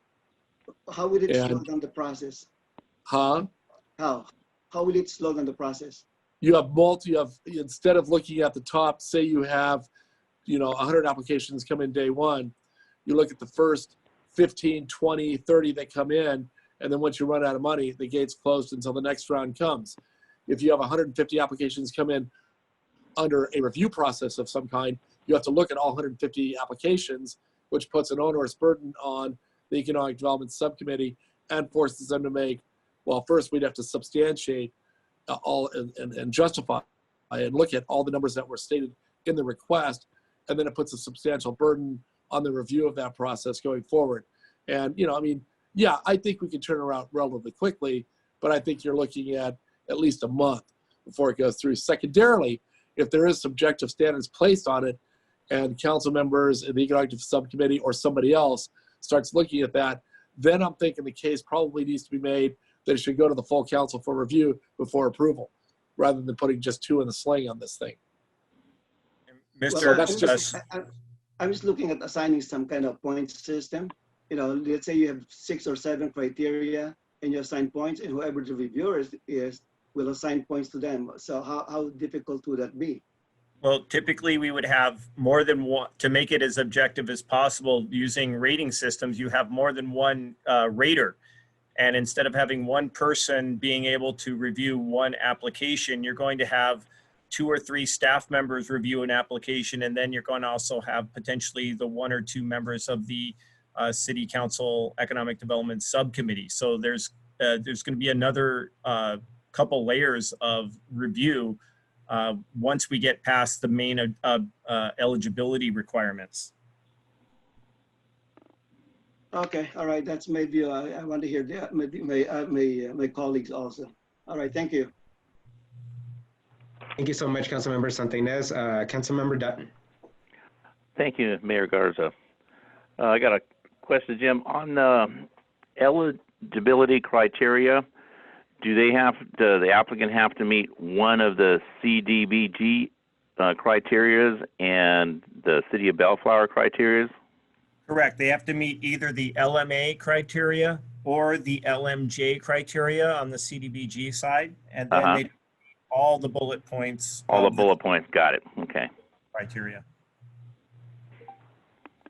Great. And then, that was my only question on that. And then I just wanted to piggyback on Dan's comment about the oversight. Just as discussion for my colleagues, as we all know. I see the point there. We do know our our community. We know, our community better than staff because we live here. We've been here for many, many decades. And I understand that. But as the public or business owners, we know what paintbrush we get painted with a lot. I could see us doing a fair job, but I can also see us, at the end of the day, fingers getting pointed, getting picked. We were showing favoritism. So it's a double-edged sword, guys. I just want to let you guys know. I think we would do a better job, but we would take a beating for it. Just something to think about. That's all my comments, Mayor Garza. Great. Thank you so much, Councilmember Dutton. Those are good, solid comments. Let's open it up for any comments from the public that we may have at this point in time. Madam Deputy City Clerk. Yes, Mayor. Just one moment, please. Not a problem. Thank you.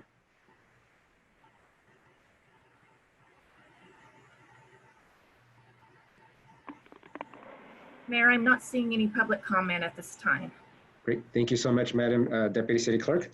All right, colleagues, any final questions for staff at this point in time before we call for a motion? So any questions, comments? Okay. Are so we discussing, this Coops, the methodology, I think Sunny had some valid points. What are we doing on, are we going to evaluate based on when they're first sent in, or applicability, or a lottery, or do we need to determine that, or staff going to do that for it? That's a good question. So Councilmember Santinas, can you reiterate what it is exactly that you had in mind, and to see if our colleagues agree with that? My point is, again, I really appreciate staff for coming up with what I thought was a very viable solution at the last meeting, because I, for one, is a proponent of merit-based. It is, as much as we can, there has to be some merit. So that's something that we can justify other than they qualify, they meet the qualification, and they're first in line, and that's it. Because I think there's some establishments in the city that may need the money more than the others. Longevity in the city, that's a factor. Let's say the minimum, I think the minimum requirement is 6 months. If all things being equal, I would try to help a business that's been here in Bellflower for 10 years compared to a business been here only for less than 1 year, things like that. So I would assign some points. So I think we can be objective and make it simple. At the same time, something that we can justify when our resident asks, why did this business get the funding and the others did not? So, okay. Thank you. So Mayor Pro Tem Coop, so what Councilmember Santinas has proposed is that is a more of a merit-based system based on a point scale to be assigned. Any thoughts or questions on that? No, and our most recent experience with this is when we did the cannabis awards, and I think that some of the things that we did for the cannabis awards are still in my mind, and that I'd like to do that over again as well, but that's another story. So I understand what Sunny's looking for, and I understand, and I wouldn't have any problem supporting that as long as it didn't bog down the process. One thing I just happen to think, and not many of you may remember this, but when Ford West was going under, the city gave them $300,000 to stay in business, and Ford Motor Company came along and took that money to pay off old debts on cars that had not been paid for, and Ford West was gone. When we award these monies to those that are asking for it, is there potential that they take the money and say, we're going to close it anyway? Do we have some sort of a requirement that they remain in business for a certain amount of time? Or you can see the possibilities here. Or is that too difficult to administer? No, I don't think it's too difficult to administer. Jim, could we do a forgivable loan program? They just, they're in business for, when the money goes out, they stay in business for X amount of time. And then if they shut down before that, then they have to pay it back. And I mean, I don't know if we can collect from it, but right. We may not be able to, they may not have any money to give us back. I mean, there's no guarantee of anything in life. Right. Yeah. But yeah, I mean, the factor is we could make that, I mean, just get in line for someone trying to collect that debt going in. But that's one way to do it if you wanted to. But you can see my concern, how you say, hey, I'm going out of business anyway. I can have $5,000 here on the way out. Yeah, no, I got that. I mean, I think that, and that may be something we end up confronting on this. I think the whole point of this was, though, that we want to reward, and I think the way this originated was, what we didn't want to happen is those, especially those that made a significant investment on the boulevard and other locations in the city, that investment's lost because of this COVID virus within months and maybe a year, maybe a year and a half after they open. So I think the original impetus of this was to make sure those people don't go away. They just don't cut and go, and frankly, the original purpose, quite bluntly, was to save Steelcraft. The deal is we've got a significant investment in Steelcraft. It's become a focal point in the community. And the deal was that what we were thinking is we want to make sure that these guys, we know they're hurting. We know that they're organized and they'll jump in line and they'll probably be one of the first in the queue on this thing, knowing how much attention they're paying to this thing. And frankly, if they go belly up, I think we look bad. And that's what really motivated all of this. That was the original thing. Now, it's obviously going to go beyond Steelcraft because there's not many locations there. So there's going to be more money than what could be burned up in Steelcraft. So One other, okay, any more before I say something? No, that's it. That's all. That's my Okay. only point. Yeah. So when we had the discussion at the last meeting as to those that would be eligible, I brought up the point of corporate stores and we talked about nonprofits and, you know, the different possibilities. I don't see in this list, did I go to a place that's illegal to exclude a corporate store like In-N-Out or, you know what I'm saying? Because we were looking to reward local operated and owned businesses. Well, okay. So In-N-Out, it's local small businesses. So let's look at the option. In-N-Out's never shut down operations, so they wouldn't be eligible. They wouldn't have to go. So these would be for people that were forced to shut down operations due to the COVID-19 virus was the original plan for this. And again, it's all policy. I'm not trying to assert will here. I'm just explaining what brought this forward. So that won't happen. Golden Corral, another prime example. Golden Corral has, 100 employees or whatever they have there. They wouldn't qualify because they have too many employees. So they're not going to qualify. So a lot of the corporate people are going to be out. George Chevrolet being another. And again, but George has been able to operate throughout, so they wouldn't qualify regardless. So that's where we're heading here. Okay. As far as the corporations go, I think after we get past those numbers, we're far and few between. The ones that have gone on here have been essential businesses, Rite Aid, the grocery stores, others that wouldn't qualify anyway. So I kind of think that's where we're headed on this. So when Jim gave the number 12 to 1,400, did he exclude those that you just? Yeah, I don't know Jim, I don't know what parameters you used when you sent those out.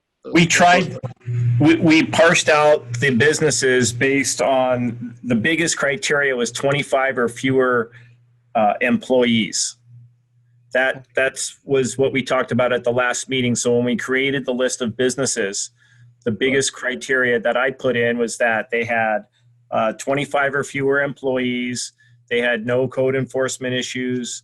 I tried to use for what I could enter into that query for that database, I used our criteria to get that list of businesses. And home-based businesses we eliminated because they're not eligible, they're not brick and mortar or storefront. So that was another large criterion that we used to get the list that we got to send out the postcards. What about businesses that have already received money from the city through other ventures? Did we exclude them or are they included in them? We did not. They were included, but that's just a notice. It's just an informational notice about the program. If the policy here changes, we can add that. Right. Okay, that's all I have. Any other council questions? I'll stand aside. So, Mayor Pro Tem Coops, before we move on, so to the point of Councilmember Santineso, are you in agreement with the merit-based system? Just wanted to see if we have consensus here or not. Or I'm not in agreement with. I don't want to be eligibility based on how soon they turned in their application. We used that in the cannabis thing, and that was kind of a fiasco. Really? But I think that Sonny has idea of merit. Of using some eligibility, and maybe only 1 or 2 items. I mean, Sonny, you're not asking for a list of 10. You were thinking about 1 or 2 items, weren't you? I was thinking about no more than 5. Right. So I would support Sonny on 5. I really don't want to do the deal where they are judged based on when who gets turned in first. Got it. Okay. So like a merit base if I'm hearing both you and Sonny correctly. Okay. So, hey, Mayor. Yes, please. Ray Dutton here. Yes, please. I have a question also for Jim. Yeah. I guess this week, we're going to put it on the website? Yeah, we're gonna try based on the changes tonight. We probably won't get it on tomorrow if we're going the direction that we're going now. It may be Thursday or we may have it Friday. That's fine. That's what I just wanted to remind everybody. Last meeting we had this, we wanted to do quick. But I mean, we can come up, 5 points or something to put in there quickly and get it in. This thing needs to get out now. There's a lot of hardship out there. Okay, thank you, Mr. Dunn. I agree. The sooner the better. And so the fact that staff I think they can be able to do this this week is fantastic. So, Councilmember Hamada, any thoughts or questions regarding the discussion so far? I concur that, yeah, we need, I mean, again, this is a work in progress. We knew that. And to tighten up the eligibility criteria, obviously to make it clear and not have to guess at anything or judge between two, it's, yeah, I could see the difficulty there.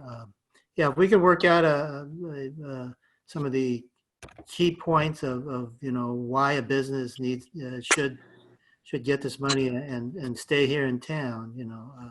I think that'll be very helpful and make it easier for not only staff and then we can council can be on the side and look with confidence that staff's doing their job and. All right. Mr. Stewart, thank you, Mr. Mata. Mr. Stewart, did you have a thought? No, what I'm thinking, if we're going to head down this path, and that's fine, I certainly have no objection to it, then what I'd recommend is you appoint 2 of you tonight to meet with us tomorrow. We'll see if we can pull together a points-based system based on 5 or 6 criteria that work, and then we'll schedule an emergency meeting for Thursday and approve this, because as I said, speed is of the essence of this thing, or we're going to lose some businesses, quite frankly. So, some that we could save. So if that works for the council, I'm completely okay to do that, make it all work, and we'll make the time necessary as long as the council's willing to come together on Thursday to ratify and get this thing moving forward. Mr. Stewart, so I have a quick question based on that. I personally don't have a problem with the 2 council member delegation. I would be in favor of, unless if there's a necessity, I would be in favor of just delegating it on those 2 council members as ad hoc to run with it without a need for us as a council to bless it. I would trust that based on the discussion tonight that these 2 council members would be able to affect the desire of the whole council. Would you be opposed to that? I agree with that, Mayor. I have no opposition to that. We can do that. Yeah, that'd be the best way. Yeah. So if council members, if everyone is okay, I'm seeing maybe Council Member Santa-Ynez and Mayor Pro Tem Coops. I'm not sure if there's a difference of opinion on that in this. No, so that's just to figure out the eligibility questions, correct? Correct. Yeah, the merit elements, and then just delegating to staff to implement it, and then you gentlemen being able to get the final list of the people that qualified based off of the criteria that you delegate them on, and then being able to get your blessing and move forward with the wardings. That's the way I would envision it. I'm not sure if there's a difference. That sounds fine with me. I have no objection to that. And Jim, how fast can we pull together, based on the point-based system that we discussed previously? I know we didn't put a lot of flesh on those bones, but how quickly we pull those together? We could meet as soon as tomorrow, I guess, if that works already. We could. We have, I'm looking at the last staff report. We have 4 potential criteria on the last staff report, and we can address it from there. And we could meet tomorrow morning pretty easily, I think. Mr. Santa-Ynez, are you okay with this? Yes, Mr. Mayor, I'm very pleased. Actually, I'm willing to help in whatever way I can. Great, thank you, sir. Mayor Pro Tem Coops, are you okay as well? Yes, I'm fine, and I can meet tomorrow morning with Sunny. Thank you so much, gentlemen. So with that, if we are okay, Mr. Berger, any thoughts on this in terms of legality? All good for me, sir. Okay, great. All right. So thank you. So yes, please. I would recommend then. I would recommend that that one of the council puts a motion on the floor authorizing the Councilmember Santa-Ynez, Mayor Pro Tem Coops to meet with the staff, develop a set of criteria, and implement the program as soon as possible. Okay, so I'll make that motion based off of your comments right now. And Mr. Mayor and Mr. Stewart, we'd also need them to make the motion to approve the substantial change to the action plan as mentioned in the recommendation as well.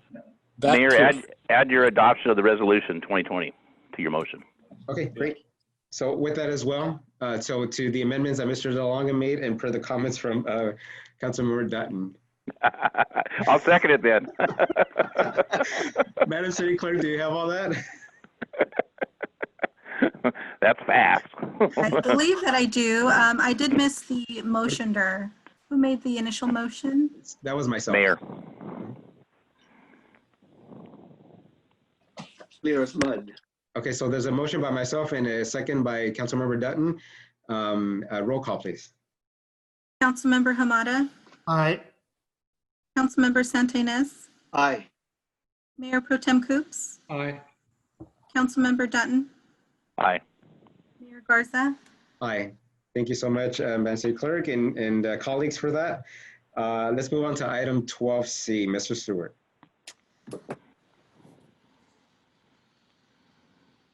All right, I'm unmuted. 12C, consideration, discussion, and possible action regarding the disposal of the Bellflower municipal water system. And I believe Mr. Berger, we've been doing a lot of thinking on this. The basic introduction of it is that the issues before the current application for Cal American to purchase the system through the California Public Utilities Commission process has been well documented, the difficulties there.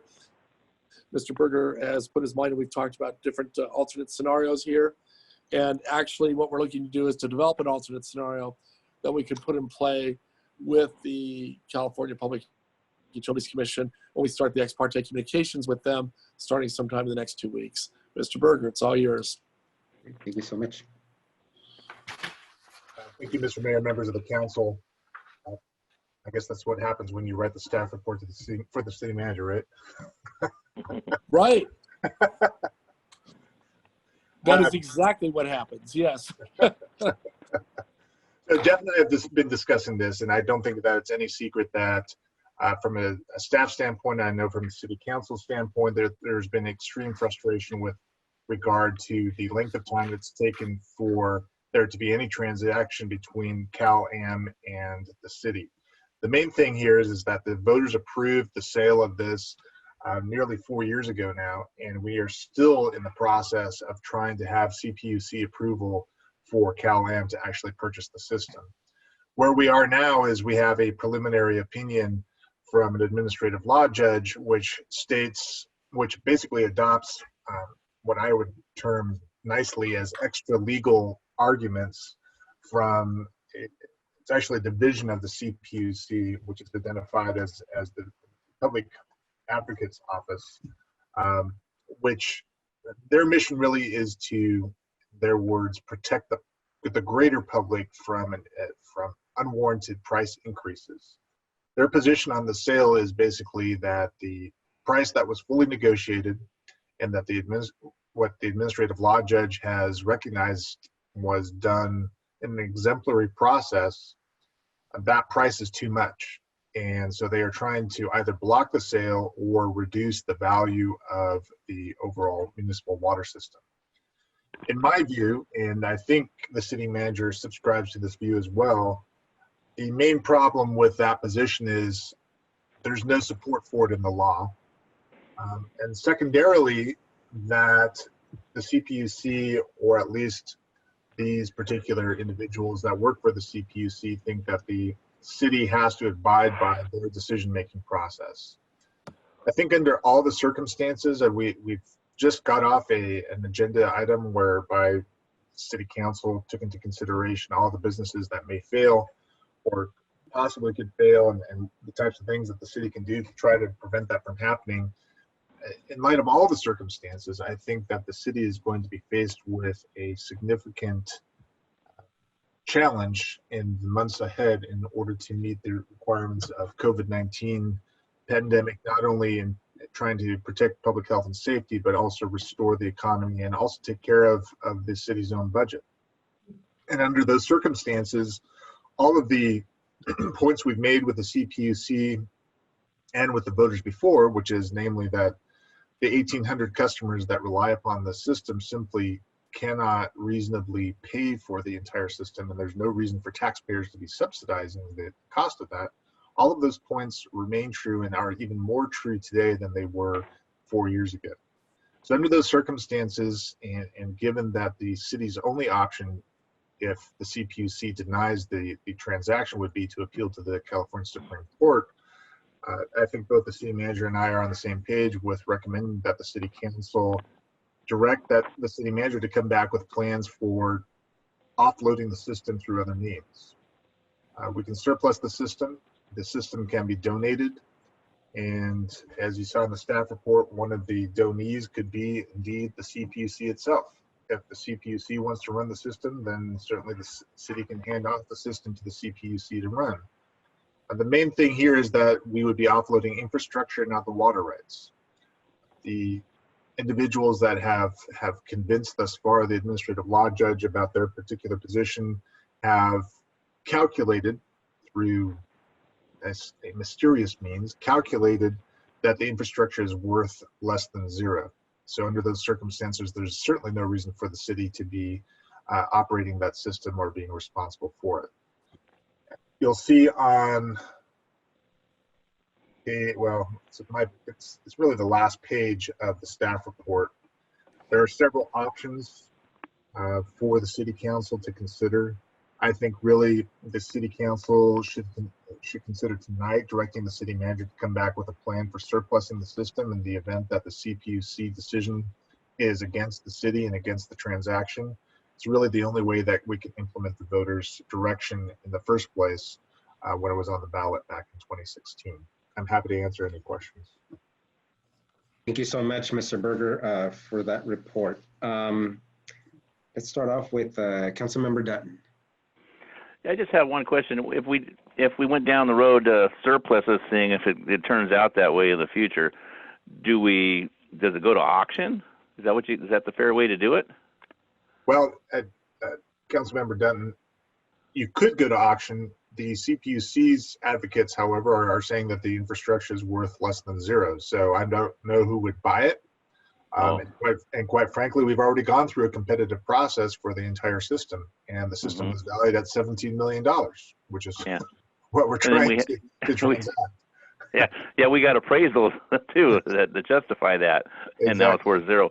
But I mean, yeah, if we surplus is one way. I guess we could keep the super well for ourselves and be in the water business and just sell water and no water company. And water rights, we sell water rights, and that's a big chunk of change there. And just that way, I know I can get the two assets of the super well and the water rights, and the system's worth nothing according to the PUC. Right. Yeah. Other than that, okay, that was just my thought. I was just kind of sharing this in my head with my colleagues or whatnot. But yeah, great. That's my only comment. Great. Thank you so much, Councilmember Dutton. Councilmember Santinez. Thank you, Mayor. First of all, I want to thank our city manager, our city attorney, for their diligent work on this project. I know it's been quite a while, and we're still not showing any accomplishment out of this. And I agree with what is proposed by the city attorney in terms of asking the city manager to come up with a plan. So my only question is, if we go the route of donating the infrastructure, that's without the water rights, how soon should we communicate this with the CPUC?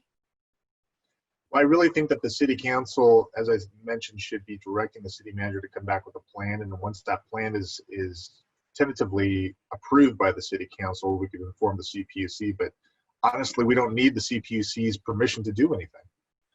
We can surplus it. And under those circumstances, the city council can then direct what happens with the infrastructure. And then the CPUC has the option of trying to have a receiver appointed to take over the infrastructure and continue providing water to those customers that need it. But at that point, the city would be no longer legally responsible for the infrastructure, and we could certainly either lease the water rights or sell water rights or what have you to whomever was responsible for operating the system.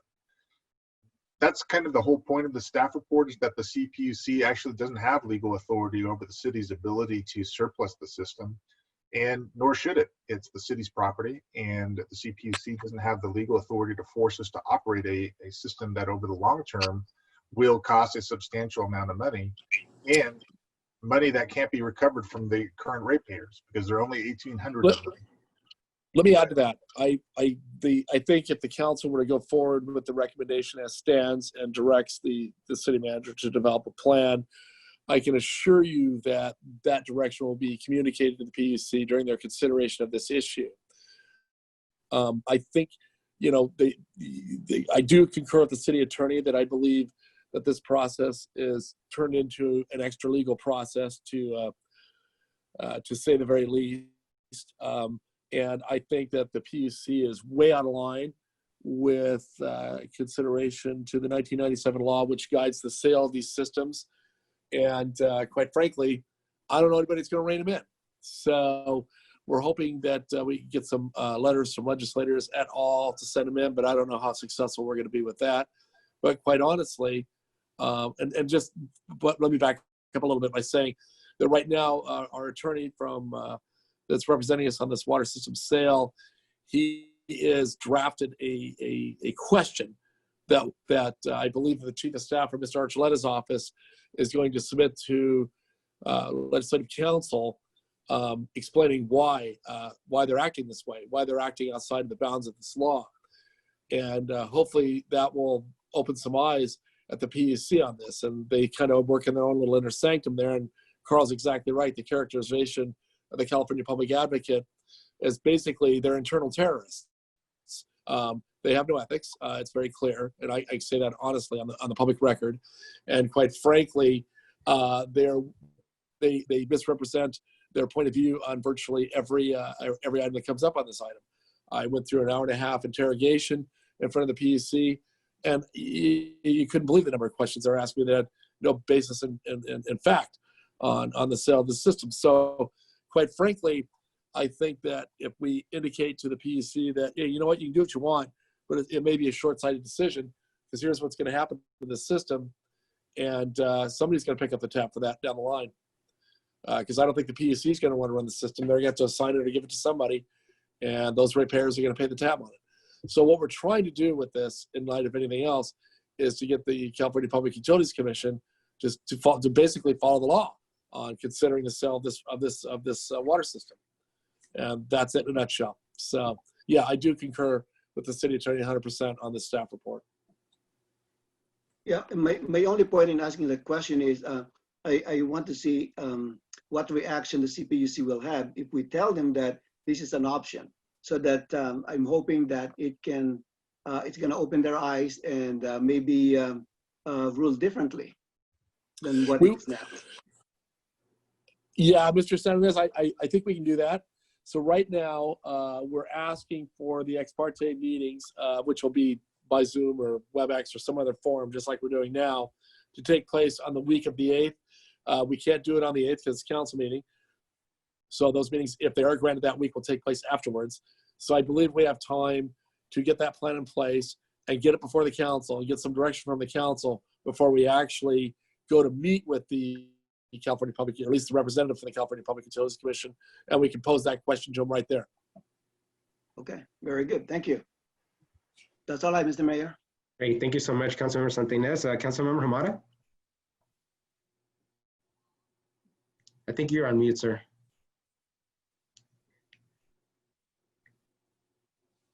All right, here I go again. It's okay, it's happened to me a lot, no worries. Always focusing on something else there, but again, this is one of those wow moments, and again, want to thank staff for putting these real world decisions or options together so that we can consider. I'm good with the recommendation. I think we need to just continue to evaluate and work on those potential options. Has there been history of the CPUC ever taking a donation of a system and through whatever process they have, changing the numbers, so to speak, again, and revalue it back to some positive value? I heard the laugh from Carl, so that's what. There are actually reported cases with regard to systems being taken over, not necessarily by the CPUC itself, but by other water purveyors. As you know, Councilmember Hamada, that this council has forged many paths forward, and this would likely be another path being forged forward. But Bellflower is really the first in at least one other attempt to offload a municipal water system to a private purveyor. And so certainly under these circumstances, it would be forging ahead. We think, without knowing, but we think this is one of the reasons that we are having so much resistance, is that Cal-Am's application, because it's not actually the city's application, it's Cal-Am's application with the CPUC, is viewed as a watershed event by the POA. And it wants to set precedent for any subsequent municipal water systems that are coming through for approval on sales. But of course, we followed all the rules. Everyone has acknowledged that we followed all the rules. And it's very difficult to follow rules that aren't written down anywhere, which is where we're at. Yeah. And it's as an attorney, it's pretty incredible for me, for bureaucrats up at the state to come up with rules basically on a daily basis that we have no way of looking up, confirming, or trying to comply with ahead of time. And now the city's spent tens of thousands of dollars on special legal counsel in order to meander through this morass of nonsense up in Sacramento, well, actually in San Francisco. And it's mind-boggling. And speaking just as a taxpayer, it's mind-boggling. In any event, that's enough for my soapbox. But to answer your question, you would be probably the first. Now, Mr. Amata, there was a case very like ours. The city of Paris was just turned down, and they turned them down on a procedural issue. After going through more than 2 years of process on that, the PUC denied the application and I don't remember the water company. It was one of the other water companies here. They denied the application based on a notice issue that they decided the council didn't do correctly. The attorneys for that city were nonplussed about it, but as the city attorney said, the option is to go appeal it before the California Supreme Court, and there certainly is no time soon that's going to happen. And so that becomes a diminished return, and especially after you spend, like you said, tens of thousands of dollars on legal fees in order to go this far into the process. So, quite honestly, the only thing we can hope for here is that there's a self-check somewhere in that process, and they somehow get outed for not following the law. And that's kind of where we're headed on this. Yeah. All right. Yep. Thank you, Carl, Jeff. Hang in there. Thank you, Mr. Mayor. Thank you so much, Councilmember Hamada. Mayor Pro Tem Coops. Yes, thank you, Mr. Mayor. So Carl and Jeff, since one fact seems to be prevalent is the fact that we're dealing with a group of individuals that they're not reasonable. And it's hard for us to imagine the things that they're prescribing and how we can make this situation get better. What if this unreasonable group of individuals calls our bluff and says, all right, we'll take your water system and we'll call Bellflower Somerset and they can run it for us and it's gone. Is that a concern? No, because I don't think it's a concern because we would maintain the assets we wanted to on it. We surplus the system and we maintain the water rights, which is the most significant asset. And if we wanted to, I suppose we could maintain high capacity well as well. So I'm really not, concerned about that. That would also, in a way, it would also call the bluff of Bellflower Somerset, who, at least on one occasion, is sort of insinuated they wouldn't take the system for nothing anyway. So I'm really not concerned about that right now. And if I can just tag team on the comments from the city manager, I don't know that it is a bluff. I mean, the city council and the voters have made a plan that the system should be offloaded. And quite frankly, if the CPUC thinks that this city council is bluffing, I think they're sorely mistaken. I know that Councilmember Dutton sat across the table from some of these folks, and it was pretty incredible when he, Jeff, and I came back and realized what kind of individuals we were dealing with. I think all of us had the same types of comments after that particular meeting. I guess I'm only, looking on a local level. How do we maintain this 1,800 of our community to make sure they have consistent potable water at a reasonable price? Yeah, correct. And I think that has to be included in the presentation we bring back to the council, how we would make sure that the 1,800 ratepayers would be, I don't want to say made whole, that's the wrong term, but to ensure that they had a supply of clean potable water and that they would not be gouged economically for decisions that this council makes. And I do believe there's a way to do that. Okay, well, that's my biggest concern, you know. And mine too, Mr. Coops. Quite frankly, we've never lost sight of the fact that we're doing this for the ratepayers of Bellflower first and foremost. That is something that we've communicated throughout this entire process. Correct. And the only thing that's kind of saved our bacon on this thing is the price of water rights have gone up exponentially. Otherwise, we're in a deeper hole than we actually are. Correct. All right, that's all I have, Mr. Mayor. Great. Thank you so much, Mayor Pro Tem Coops. Staff, any, let me see, hold on. Let me go to any comments from the public at this point in time before I bring it back. Madam Deputy City Clerk, are there any members of the public wishing to make comments regarding item 12C at this point in time? Mayor, I'm not seeing anyone at this time. Great. Thank you so much.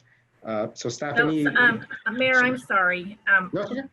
I just saw a raised hand, and that's from Anita McInnes. Not a problem. Thank you so much. Miss McInnes, if you'll just give me a moment to get the screen up here.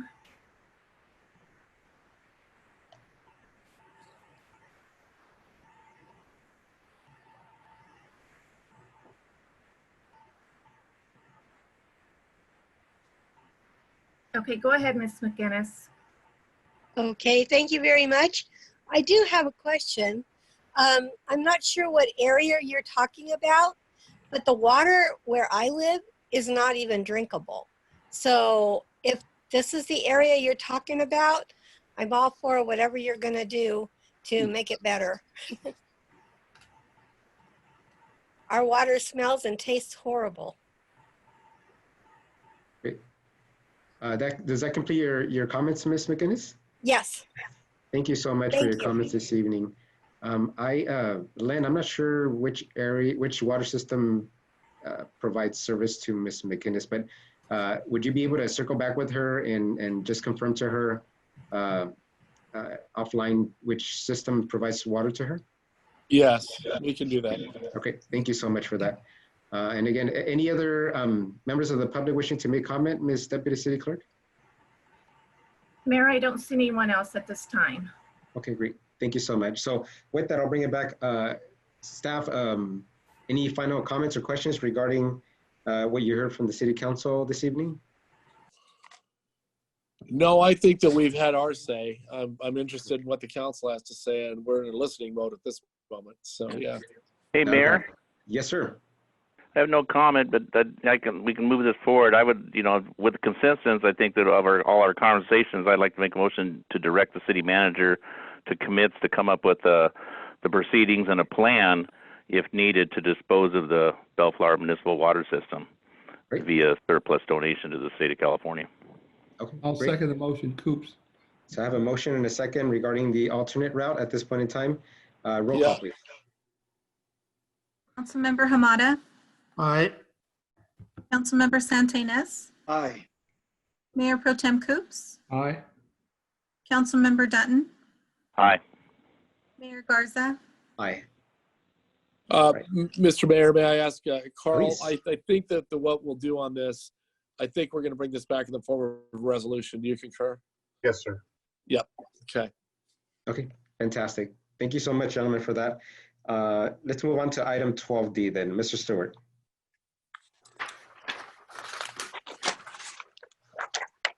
Okay, 12D is consideration of possible action to approve it's consent calendar. So before we get moving on the consent calendar, I'll just read the whole thing to you. How's that sound? I think Wait a item minute. 12D. 12D. I do want to pull an item off for additional consideration, and that would be 12. Mr. Stewart, I believe we're not in consent calendar yet. Oh, 12D. I'm sorry. I'm Not a problem, jumping to sir. 13. It's been a long day, no worries. Yeah, it's already. All right, so 12D, this is another interesting item. This is consideration of possible action regarding the reintroduction of city council minutes. And what we have here, as we know, since Since the city declared its emergency on March 13, 2020, the city council has not met live since March 17, 2020. There's every indication things are loosening up at the county level, and additional action by the board today that will continue to loosen up at a more rapid pace. In so doing, what I want to do is ease in, when I'm looking for direction from the council tonight, to ease in the reintroduction of live city council meetings. And because I think that we're going to have to be cognizant of spatial distancing for the foreseeable future, even if we go back to live meetings, what I've done is I put together 7 different criteria for pulling together live council meetings in sort of a hybrid motion, meaning that we would start the city council meetings in the Bristol Auditorium, bring them back live there. We would have no more than the members of staff and council absolutely necessary to be on the stage, no more than 10 people sitting, obviously more than 6 to 10 feet apart in the Bristol Auditorium itself, and then 10 more people in the orange or the green room upstairs. And then we would continue on using the virtual meetings that we have via Zoom. And I would like to start these meetings at the date first possible. I think perhaps though that we might want to see where the county goes with stage 3 of its reintroduction of gatherings. But given what I'm hearing, I think that's going to happen relatively quickly. So what I'd like to do now tonight is you approve this discussion that we have before you to restart the live city council meetings, the hybrid meetings, which gives us enough time to investigate how we're going to actually do the hybrid in the Bristol Auditorium. And that for now, we benchmark a date of the second meeting in June to start these meetings. If we get held up because of some parameter we can't meet with the county standards, I would say we hold them back, but I don't believe that will happen. I believe the county standards will loosen up to a point where we can enact this under the 7 criteria that I listed on the staff report on the hybrid meeting process. And I'm just looking for council direction on that. And if the council sees this differently, I'm looking for any input that they may have on this issue. But I think this is a way to get started, restarted, I should say. Great. Thank you so much, Mr. Stewart, for that overview and for the report. Let's start off with questions. Mr. Mayor Pro Tem Coops, please. No, I think that that's appropriate. It's a little cumbersome, and with the spread out on the stage and still be able to use the Zoom method. And I think unless we have a really controversial subject matter, we should be able to accommodate the citizens in the auditorium. And if we overrun, we can go up to the green room. But I think that's the point I wanted to make, Mr. Coops. Unless we learn differently in the next week or so, and we very well could, that we can gather more than that. Right now, I think we're restricted to 10 persons in a room at the same time. We're taking a little bit of a stretch on doing the Bristol Auditorium because it's such a large room that I think we can do the council on the stage, put the persons in the seats at 10, do 10 more in the green room, and then the staff, I think the staff can continue to work remotely and participate via Zoom, so there's less bodies in the room when we do this.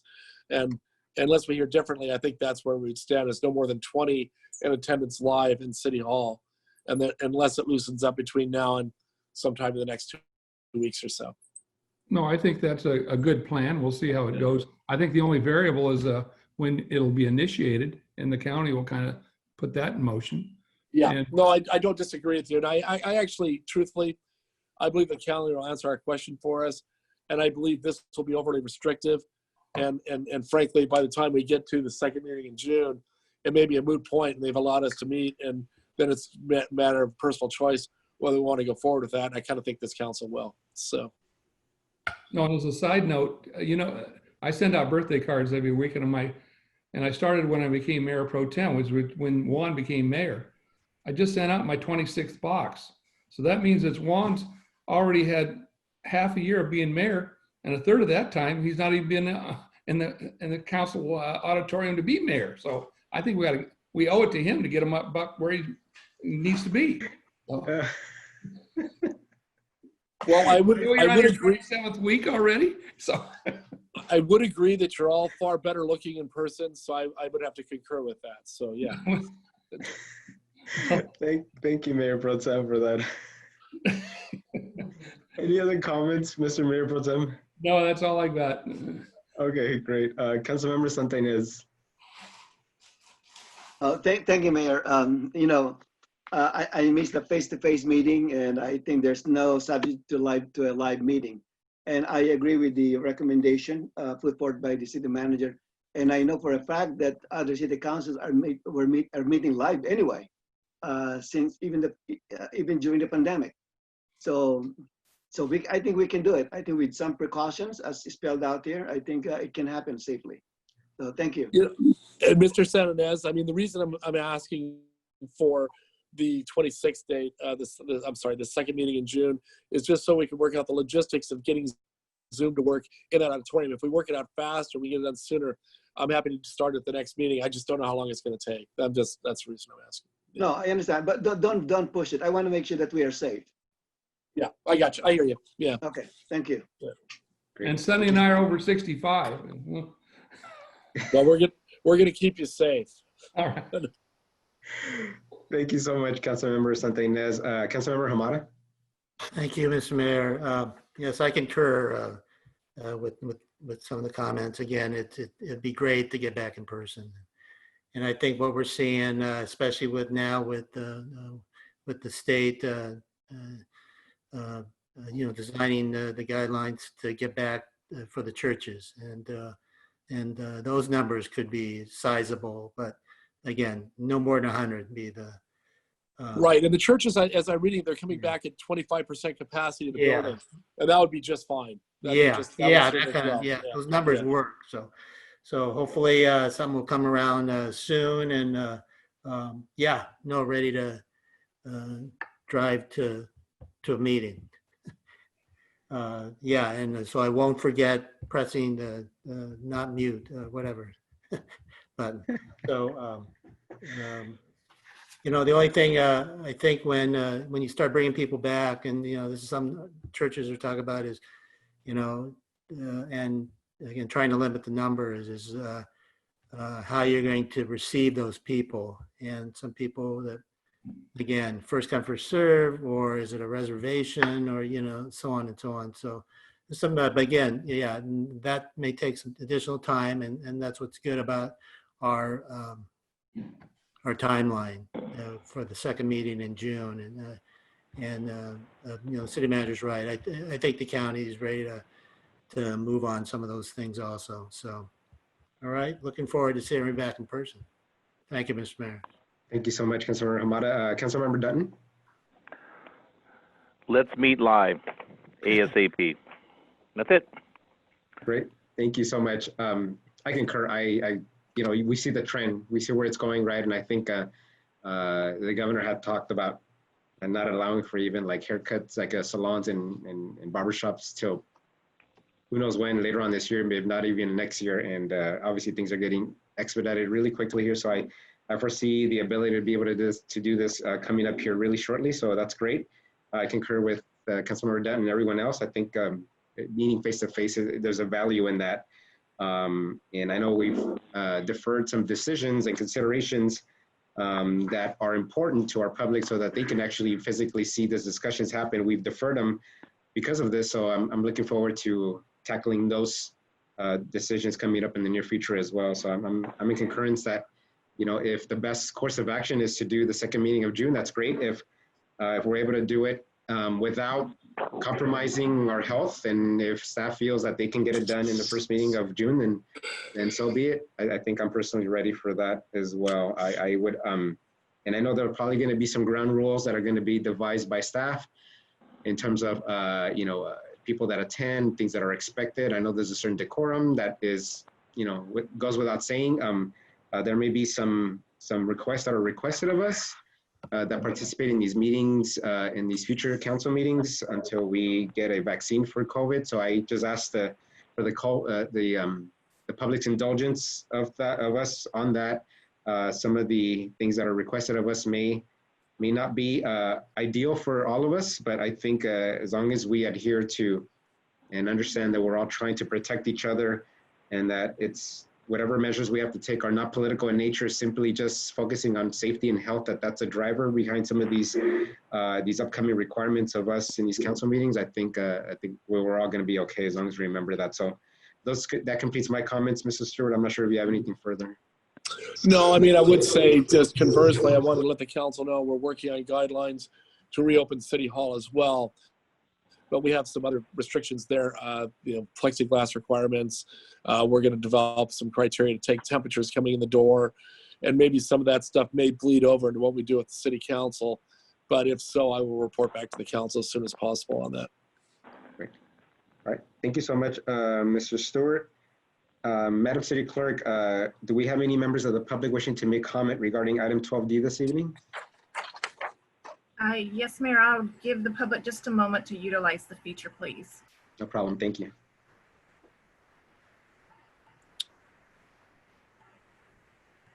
Mayor, I'm not seeing anyone at this time. Okay, great. Thank you so much, Madam Deputy City Clerk. Gentlemen, any last comments, questions? All right, so hearing none, anybody wish to make a motion regarding staff's proposal this evening? I'll move that we accept staff's ideas and recommendations for reopening public. Great, I have a motion. Is there a second? Second. Second by Councilmember Hamada. Madam City Clerk, roll call, please. Councilmember Hamada, Aye. Councilmember Santinas, Aye. Mayor Pro Tem Coops, Aye. Councilmember Dutton, Aye. Mayor Garza. Aye. Thank you so much, Madam City Clerk. Item 13, Mr. Stewart. Okay, make sure. Yeah, now we get to the consent calendar. I guess I'm trying to move things faster. So No worries.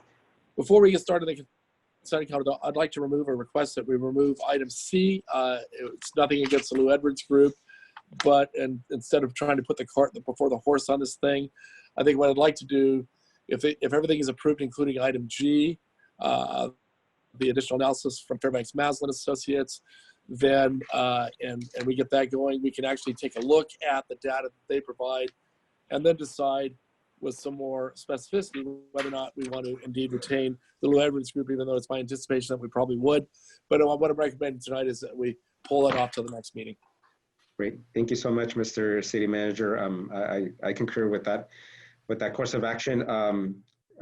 Fellow council members, anybody have any conflicts on this evening's closed session items? Any items that you wish to pull for separate consideration or vote? All right, hearing none, is there a motion to approve the consent calendar except for item 12C? Yes, Mr. Mayor. 13C, I'm sorry. Motion to approve the consent calendar without 13C. Okay, great. I have a motion. Is there a second? Oops, will second it. Okay, so I have a motion and a second. Roll call, please, Madam City Clerk. Councilmember Hamada, Aye. Councilmember Santinas, Aye. Mayor Pro Tem Coops, Aye. Councilmember Dutton, Aye. Mayor Garza. Aye. Thank you so much, Madam City Clerk. And in item number 14, council reports. Why don't we start off with Councilmember Hamada? Make it quick here as possible. Been busy on the phone and computer, so let's see. And again, I'll leave it for the mayor in regard to the ribbon cutting for the garage and the shelter. But on the 15th, I did participate in the Department of Public Health telebriefing, and that's already outdated on the 15th. So and also I'll turn to the mayor for the again for the homeless tour on the 20th with Judge Carter. But on the 20th, Caring Connections had a food distribution, and they provided meals for 100 families at the Bellflower Unified School District.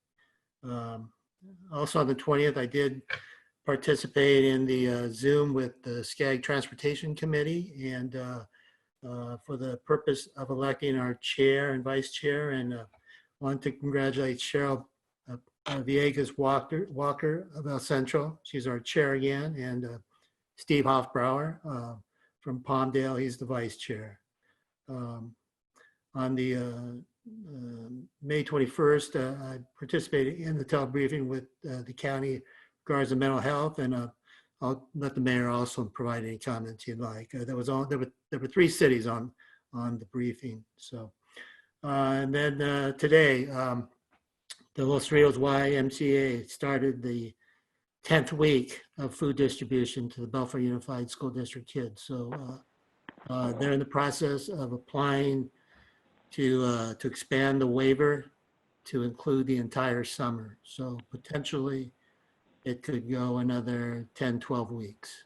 So we'll see about that. So with that, that was all, but it was a very busy last couple of weeks. Okay, thank you, Mr. Mayor.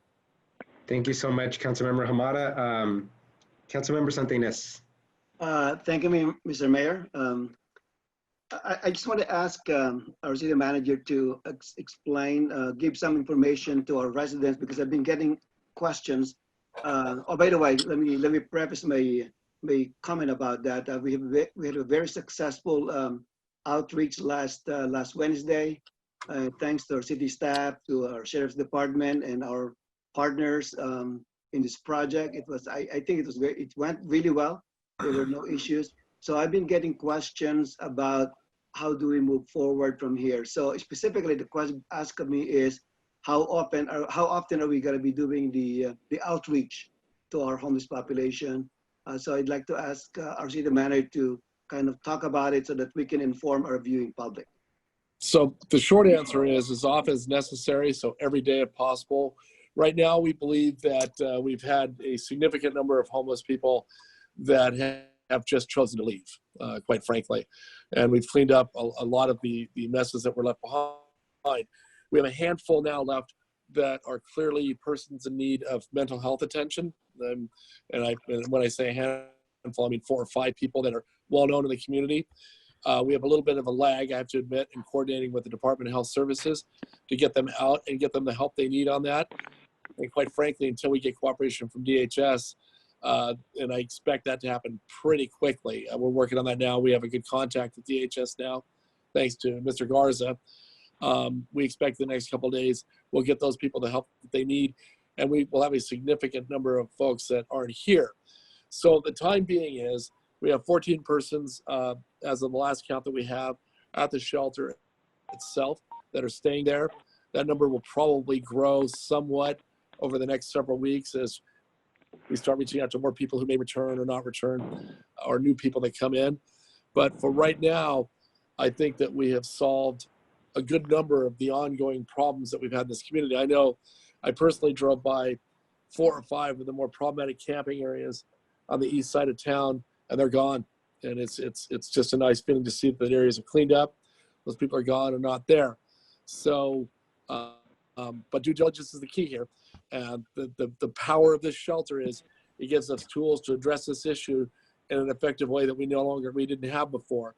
And we're going to use that power. And right now, I think it's been very effective, and we're going to continue on that way. All right, thank you. Thanks for a wonderful job. And so far, all the comments I've received has been very positive. I don't want to jinx it, but they're all positive for now. So thank you, Mr. Mayor. Thank you so much, Councilmember Santinez. Mayor Pro Tem Coops.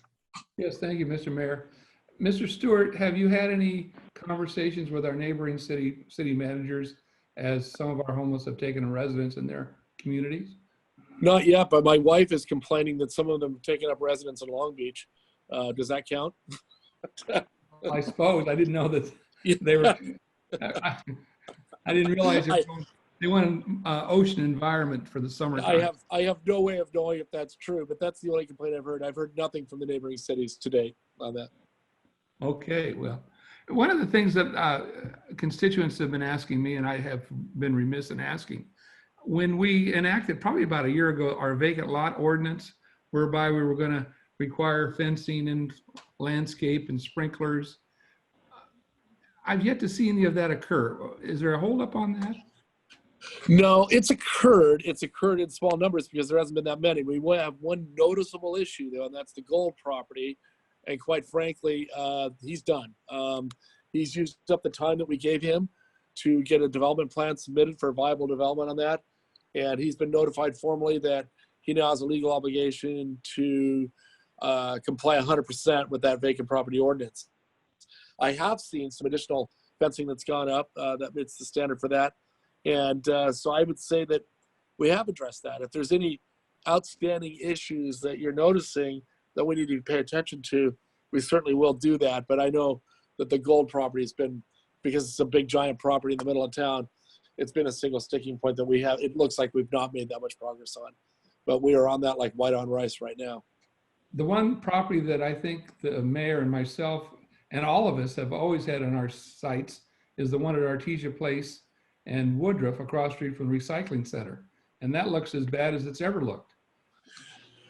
Yeah. Okay. We'll get on that. You know which one I'm speaking of. Yeah, I know exactly which one it is. It's at the southeast corner there. I know exactly which one it is. Yeah, and you know, that's probably one of the more prominent large lots that they did cut the weeds down over the weekend. But they did cut the weeds, and I don't know how they escaped it wasn't on the laundry list that we did, but I guess we will add that to the list. You're 100% correct on that. Yeah. All right. Oh, that's all I have. Thank you, Mr. Mayor. Thank you so much. Is that the one, Mayor Pro Tem, the one where the soil remediation efforts are still going on, or? No, I'm talking about right across the street. So the recycling center, which is on Hacienda and Woodruff. Yeah. And directly across the street is that large lot that was the feed store. That lot. Yeah. There's the one with we believe that the one has been substantially cleaned up with the soil reclamation on that. You're 100% correct. The feed store is an issue. Now, what we've had was similar situation. Developer brought the property, is seeking to submit a plan, but quite frankly, that time's run out too. So it really falls under the same category as gold, and we got to get on him as well. So. And I think the mayor's talking about that lot behind the Sizzler, which should use the attention as well. And even though they're doing remediation on there, I can see them working. That doesn't forego the fact they need to put up some appropriate fencing and landscape. Yeah, that was the remediation supposed to be done by now, but Mr. DeLong, I checked with him last week on that, and apparently the property owners had a setback on his remediation. So yeah, we can add that to the list as well. So, but that, you're even right, though they're doing remediation, they can still do the required city. Time's up on him as well. You're right. You know, those are two prominent ones, you know. Well, I think we've added 3 to the list, and then we'll get to that. Yeah. Okay. Thank you so much. Thank you. Thank you so much, Mayor Pro Tem. Councilmember Dutton.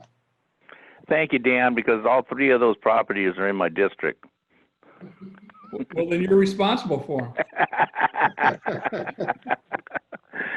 Hey, well, on another note,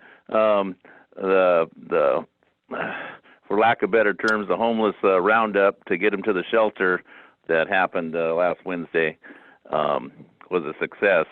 But I just wanted to share with the community that we broke up all the encampments, about 8 or 9 of them, and there wasn't too many people there because they had been noticed, just like you were evicting somebody with a 2-week notice. They knew it was coming. And it does appear to me, which much interacted that I am on the streets every day of Bellflower, that there is a lot more homeless visible now because they're not in the nooks and crannies. I believe there'll be just a matter of time before we shake those loose, and you'll see the belongings along with the transient individuals to find another city to go to or go to the homeless shelter. Obviously, they didn't want to go to our shelter when they disappeared at the campsite that we were at. So it will take some time. I just want to let the community know that I think the visual problem that we see now will filter out for us. And with that, I'm going to call it a night, and that's all I got to say. Thank you. Okay, thank you so much, Councilmember Dutton. And so let me start off with my report. On the 13th, as was stated before, we had our ribbon cutting ceremony for our brand new gleaming, beautiful parking structure in our downtown. If you haven't visited it, we certainly encourage you. It's yours. It's a public resource. And frankly, that viewpoint from that top floor is just fantastic. I think it's a viewpoint that not too many people in our city have ever been able to view. So the sunset's beautiful from up there, and just the fact that that facility is there as a resource, and we're going to build upon it as we start reopening our economy. Again, just a fantastic event, and I just commend my colleagues for the support on that, and especially Councilmember Santa Ynez. The groundbreaking for this facility happened under his watch. So again, thank you to Councilmember Santa Ynez for his leadership on that, and to staff just again for a great job on that beautiful facility. As Councilmember Amado stated before, we recently had a phone conversation with the head of mental health at our county. It was a conversation that happened with the 3 sets of cities, and it was arranged by the Office of Supervisor Hahn, so special thanks to her for arranging for that. One of the things that I think we've all seen is that during COVID, the amount of, frankly, of mental stress and challenge that we all have as we've been enclosed in our homes for so long, and the need just to be able to have that mental release. And so we had that conversation with him so that he can start coming up with strategies to be able to address that. One of the things that I made a point to emphasize with them were 2 points actually. One of them was the fact that we have a sizable amount of apartments in our community. Our challenge is a little different than, say, somebody that's on the west side of our region that maybe has a lot more space to be able to go out and be in a vegetable garden and be able to mentally release while they're being challenged by COVID. To our community that we have, that's not the case. We have a lot of apartments, and those people, our residents that live in apartments, don't have that luxury of being able to go out and tend to gardens and everything. So I think the challenge that a lot of our constituency has faced during COVID is especially pronounced. And so I wanted to ensure that he was aware of that, and to offer those resources to our community. And so I know that he and Supervisor Hahn committed to coming out to events in our community and start sharing information that could be a resource, not only in the short run, but then in the long run, as some of these effects we know are something that lasts for a long time. So that happened. And then conversely, there was another conversation that happened on the 14th. Again, it was arranged by Supervisor Hahn and her staff, and it had to do with the local economy. And there's a group of local electeds, local mayors that have been increasingly concerned with the slow pace of a reopening our economy.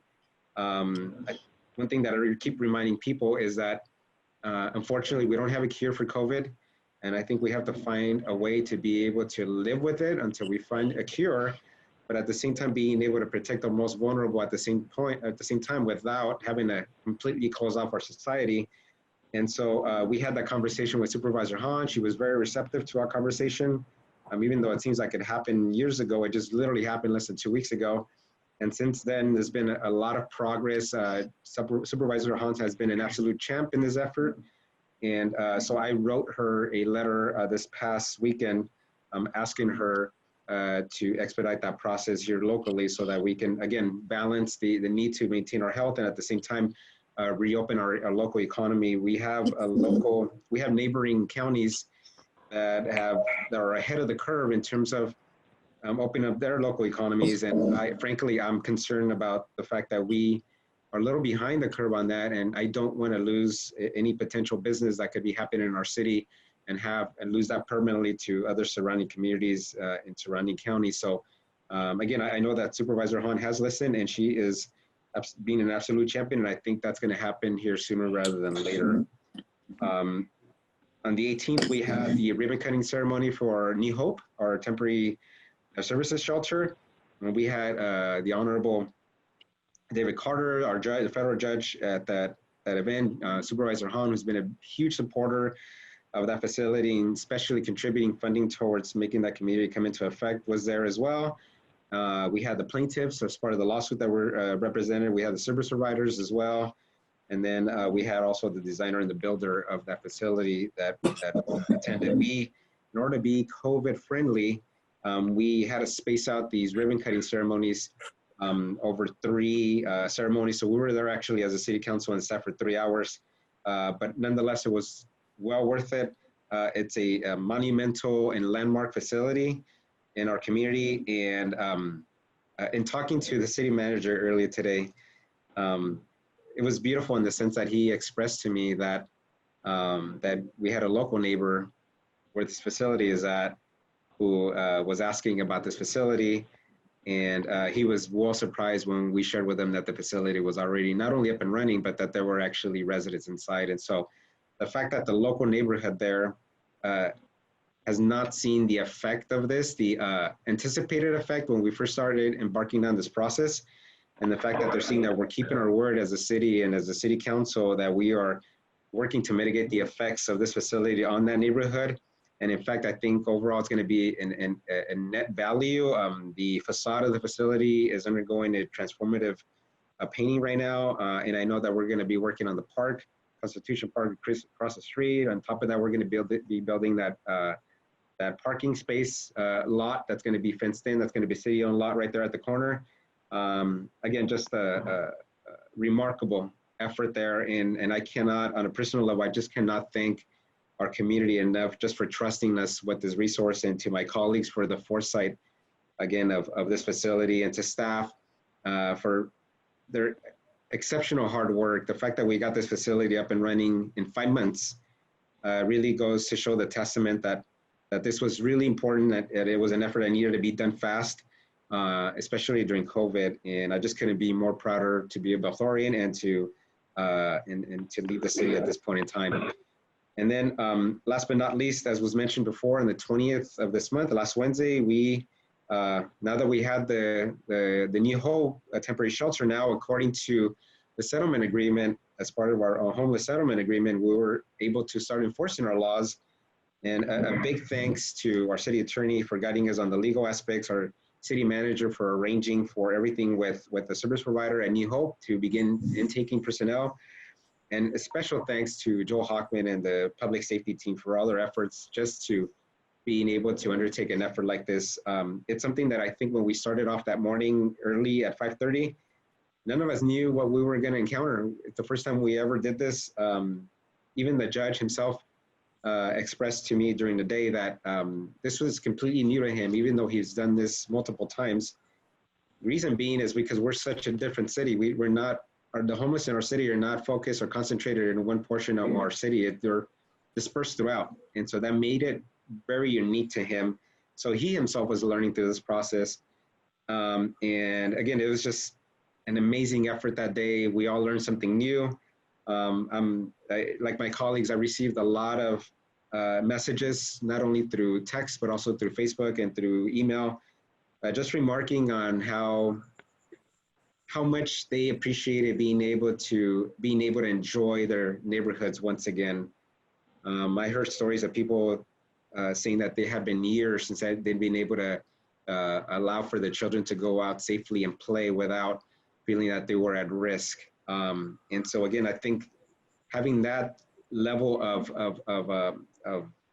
positive comment, considering where we started, that it was such a negative, that people really felt that we were going to be a mecca and a magnet for this type of activity, just really goes to show that I think we communicate with our constituency, and that we're frank with them, and we have that mutual level of respect and trust that we can overcome anything. So I couldn't be more prouder of our city, of my colleagues for, again, their foresight and their leadership on this.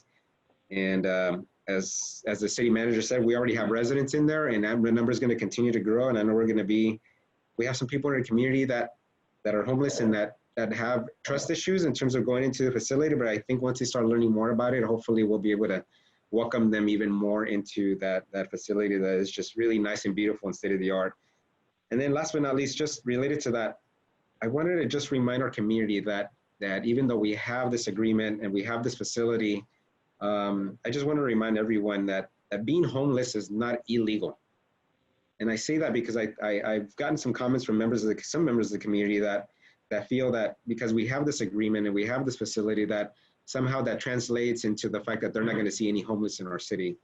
And that is not the case. So just a reminder that being homeless is not illegal. What is illegal under our Bellflower Municipal Code is to camp in the public space. And so when that happens, we're going to enforce our laws. But other than that, we will still have members of the homeless community that are going to still be in our community. But hopefully it's just activities in the daytime, and that in the nighttime they'll be able to go and sleep inside the facility, and again be able to be safe and not have to undertake activities in our public space and our parks and such that are not desirable and that compromise the quality of life in our community. So that completes my comments this evening. I thank everyone for their time and their indulgence. I know it's been a long meeting this evening, and I'm not sure if there's any final questions or comments, staff, members of the council. What time do Sonny and I need to come to City Hall? That's a good question. Mr. De La Longa, Mr. Stewart, what time would you like these gentlemen to be at City Hall? 5:30 tomorrow morning. Is that no? I'm sorry. Just going to spend the night here. That works. That works. Jeff, that works for me. Yeah. 9 o'clock, 9:30, something like that. Is that work? Yeah, you say it. I'll be there. What do you want to do? Yeah. The only thing I need to leave the meeting at 11:30. Oh, we'll be done by then. Let's just shoot Okay, for all 9 right. o'clock then. 9 o'clock tomorrow morning. Yeah. All right, I'll be there.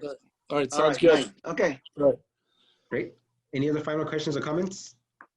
All right, so hearing none, I will adjourn this meeting to the next regular meeting of the Bellflower City Council that will take place at 5:30 p.m. on Monday, June 8th, 2020.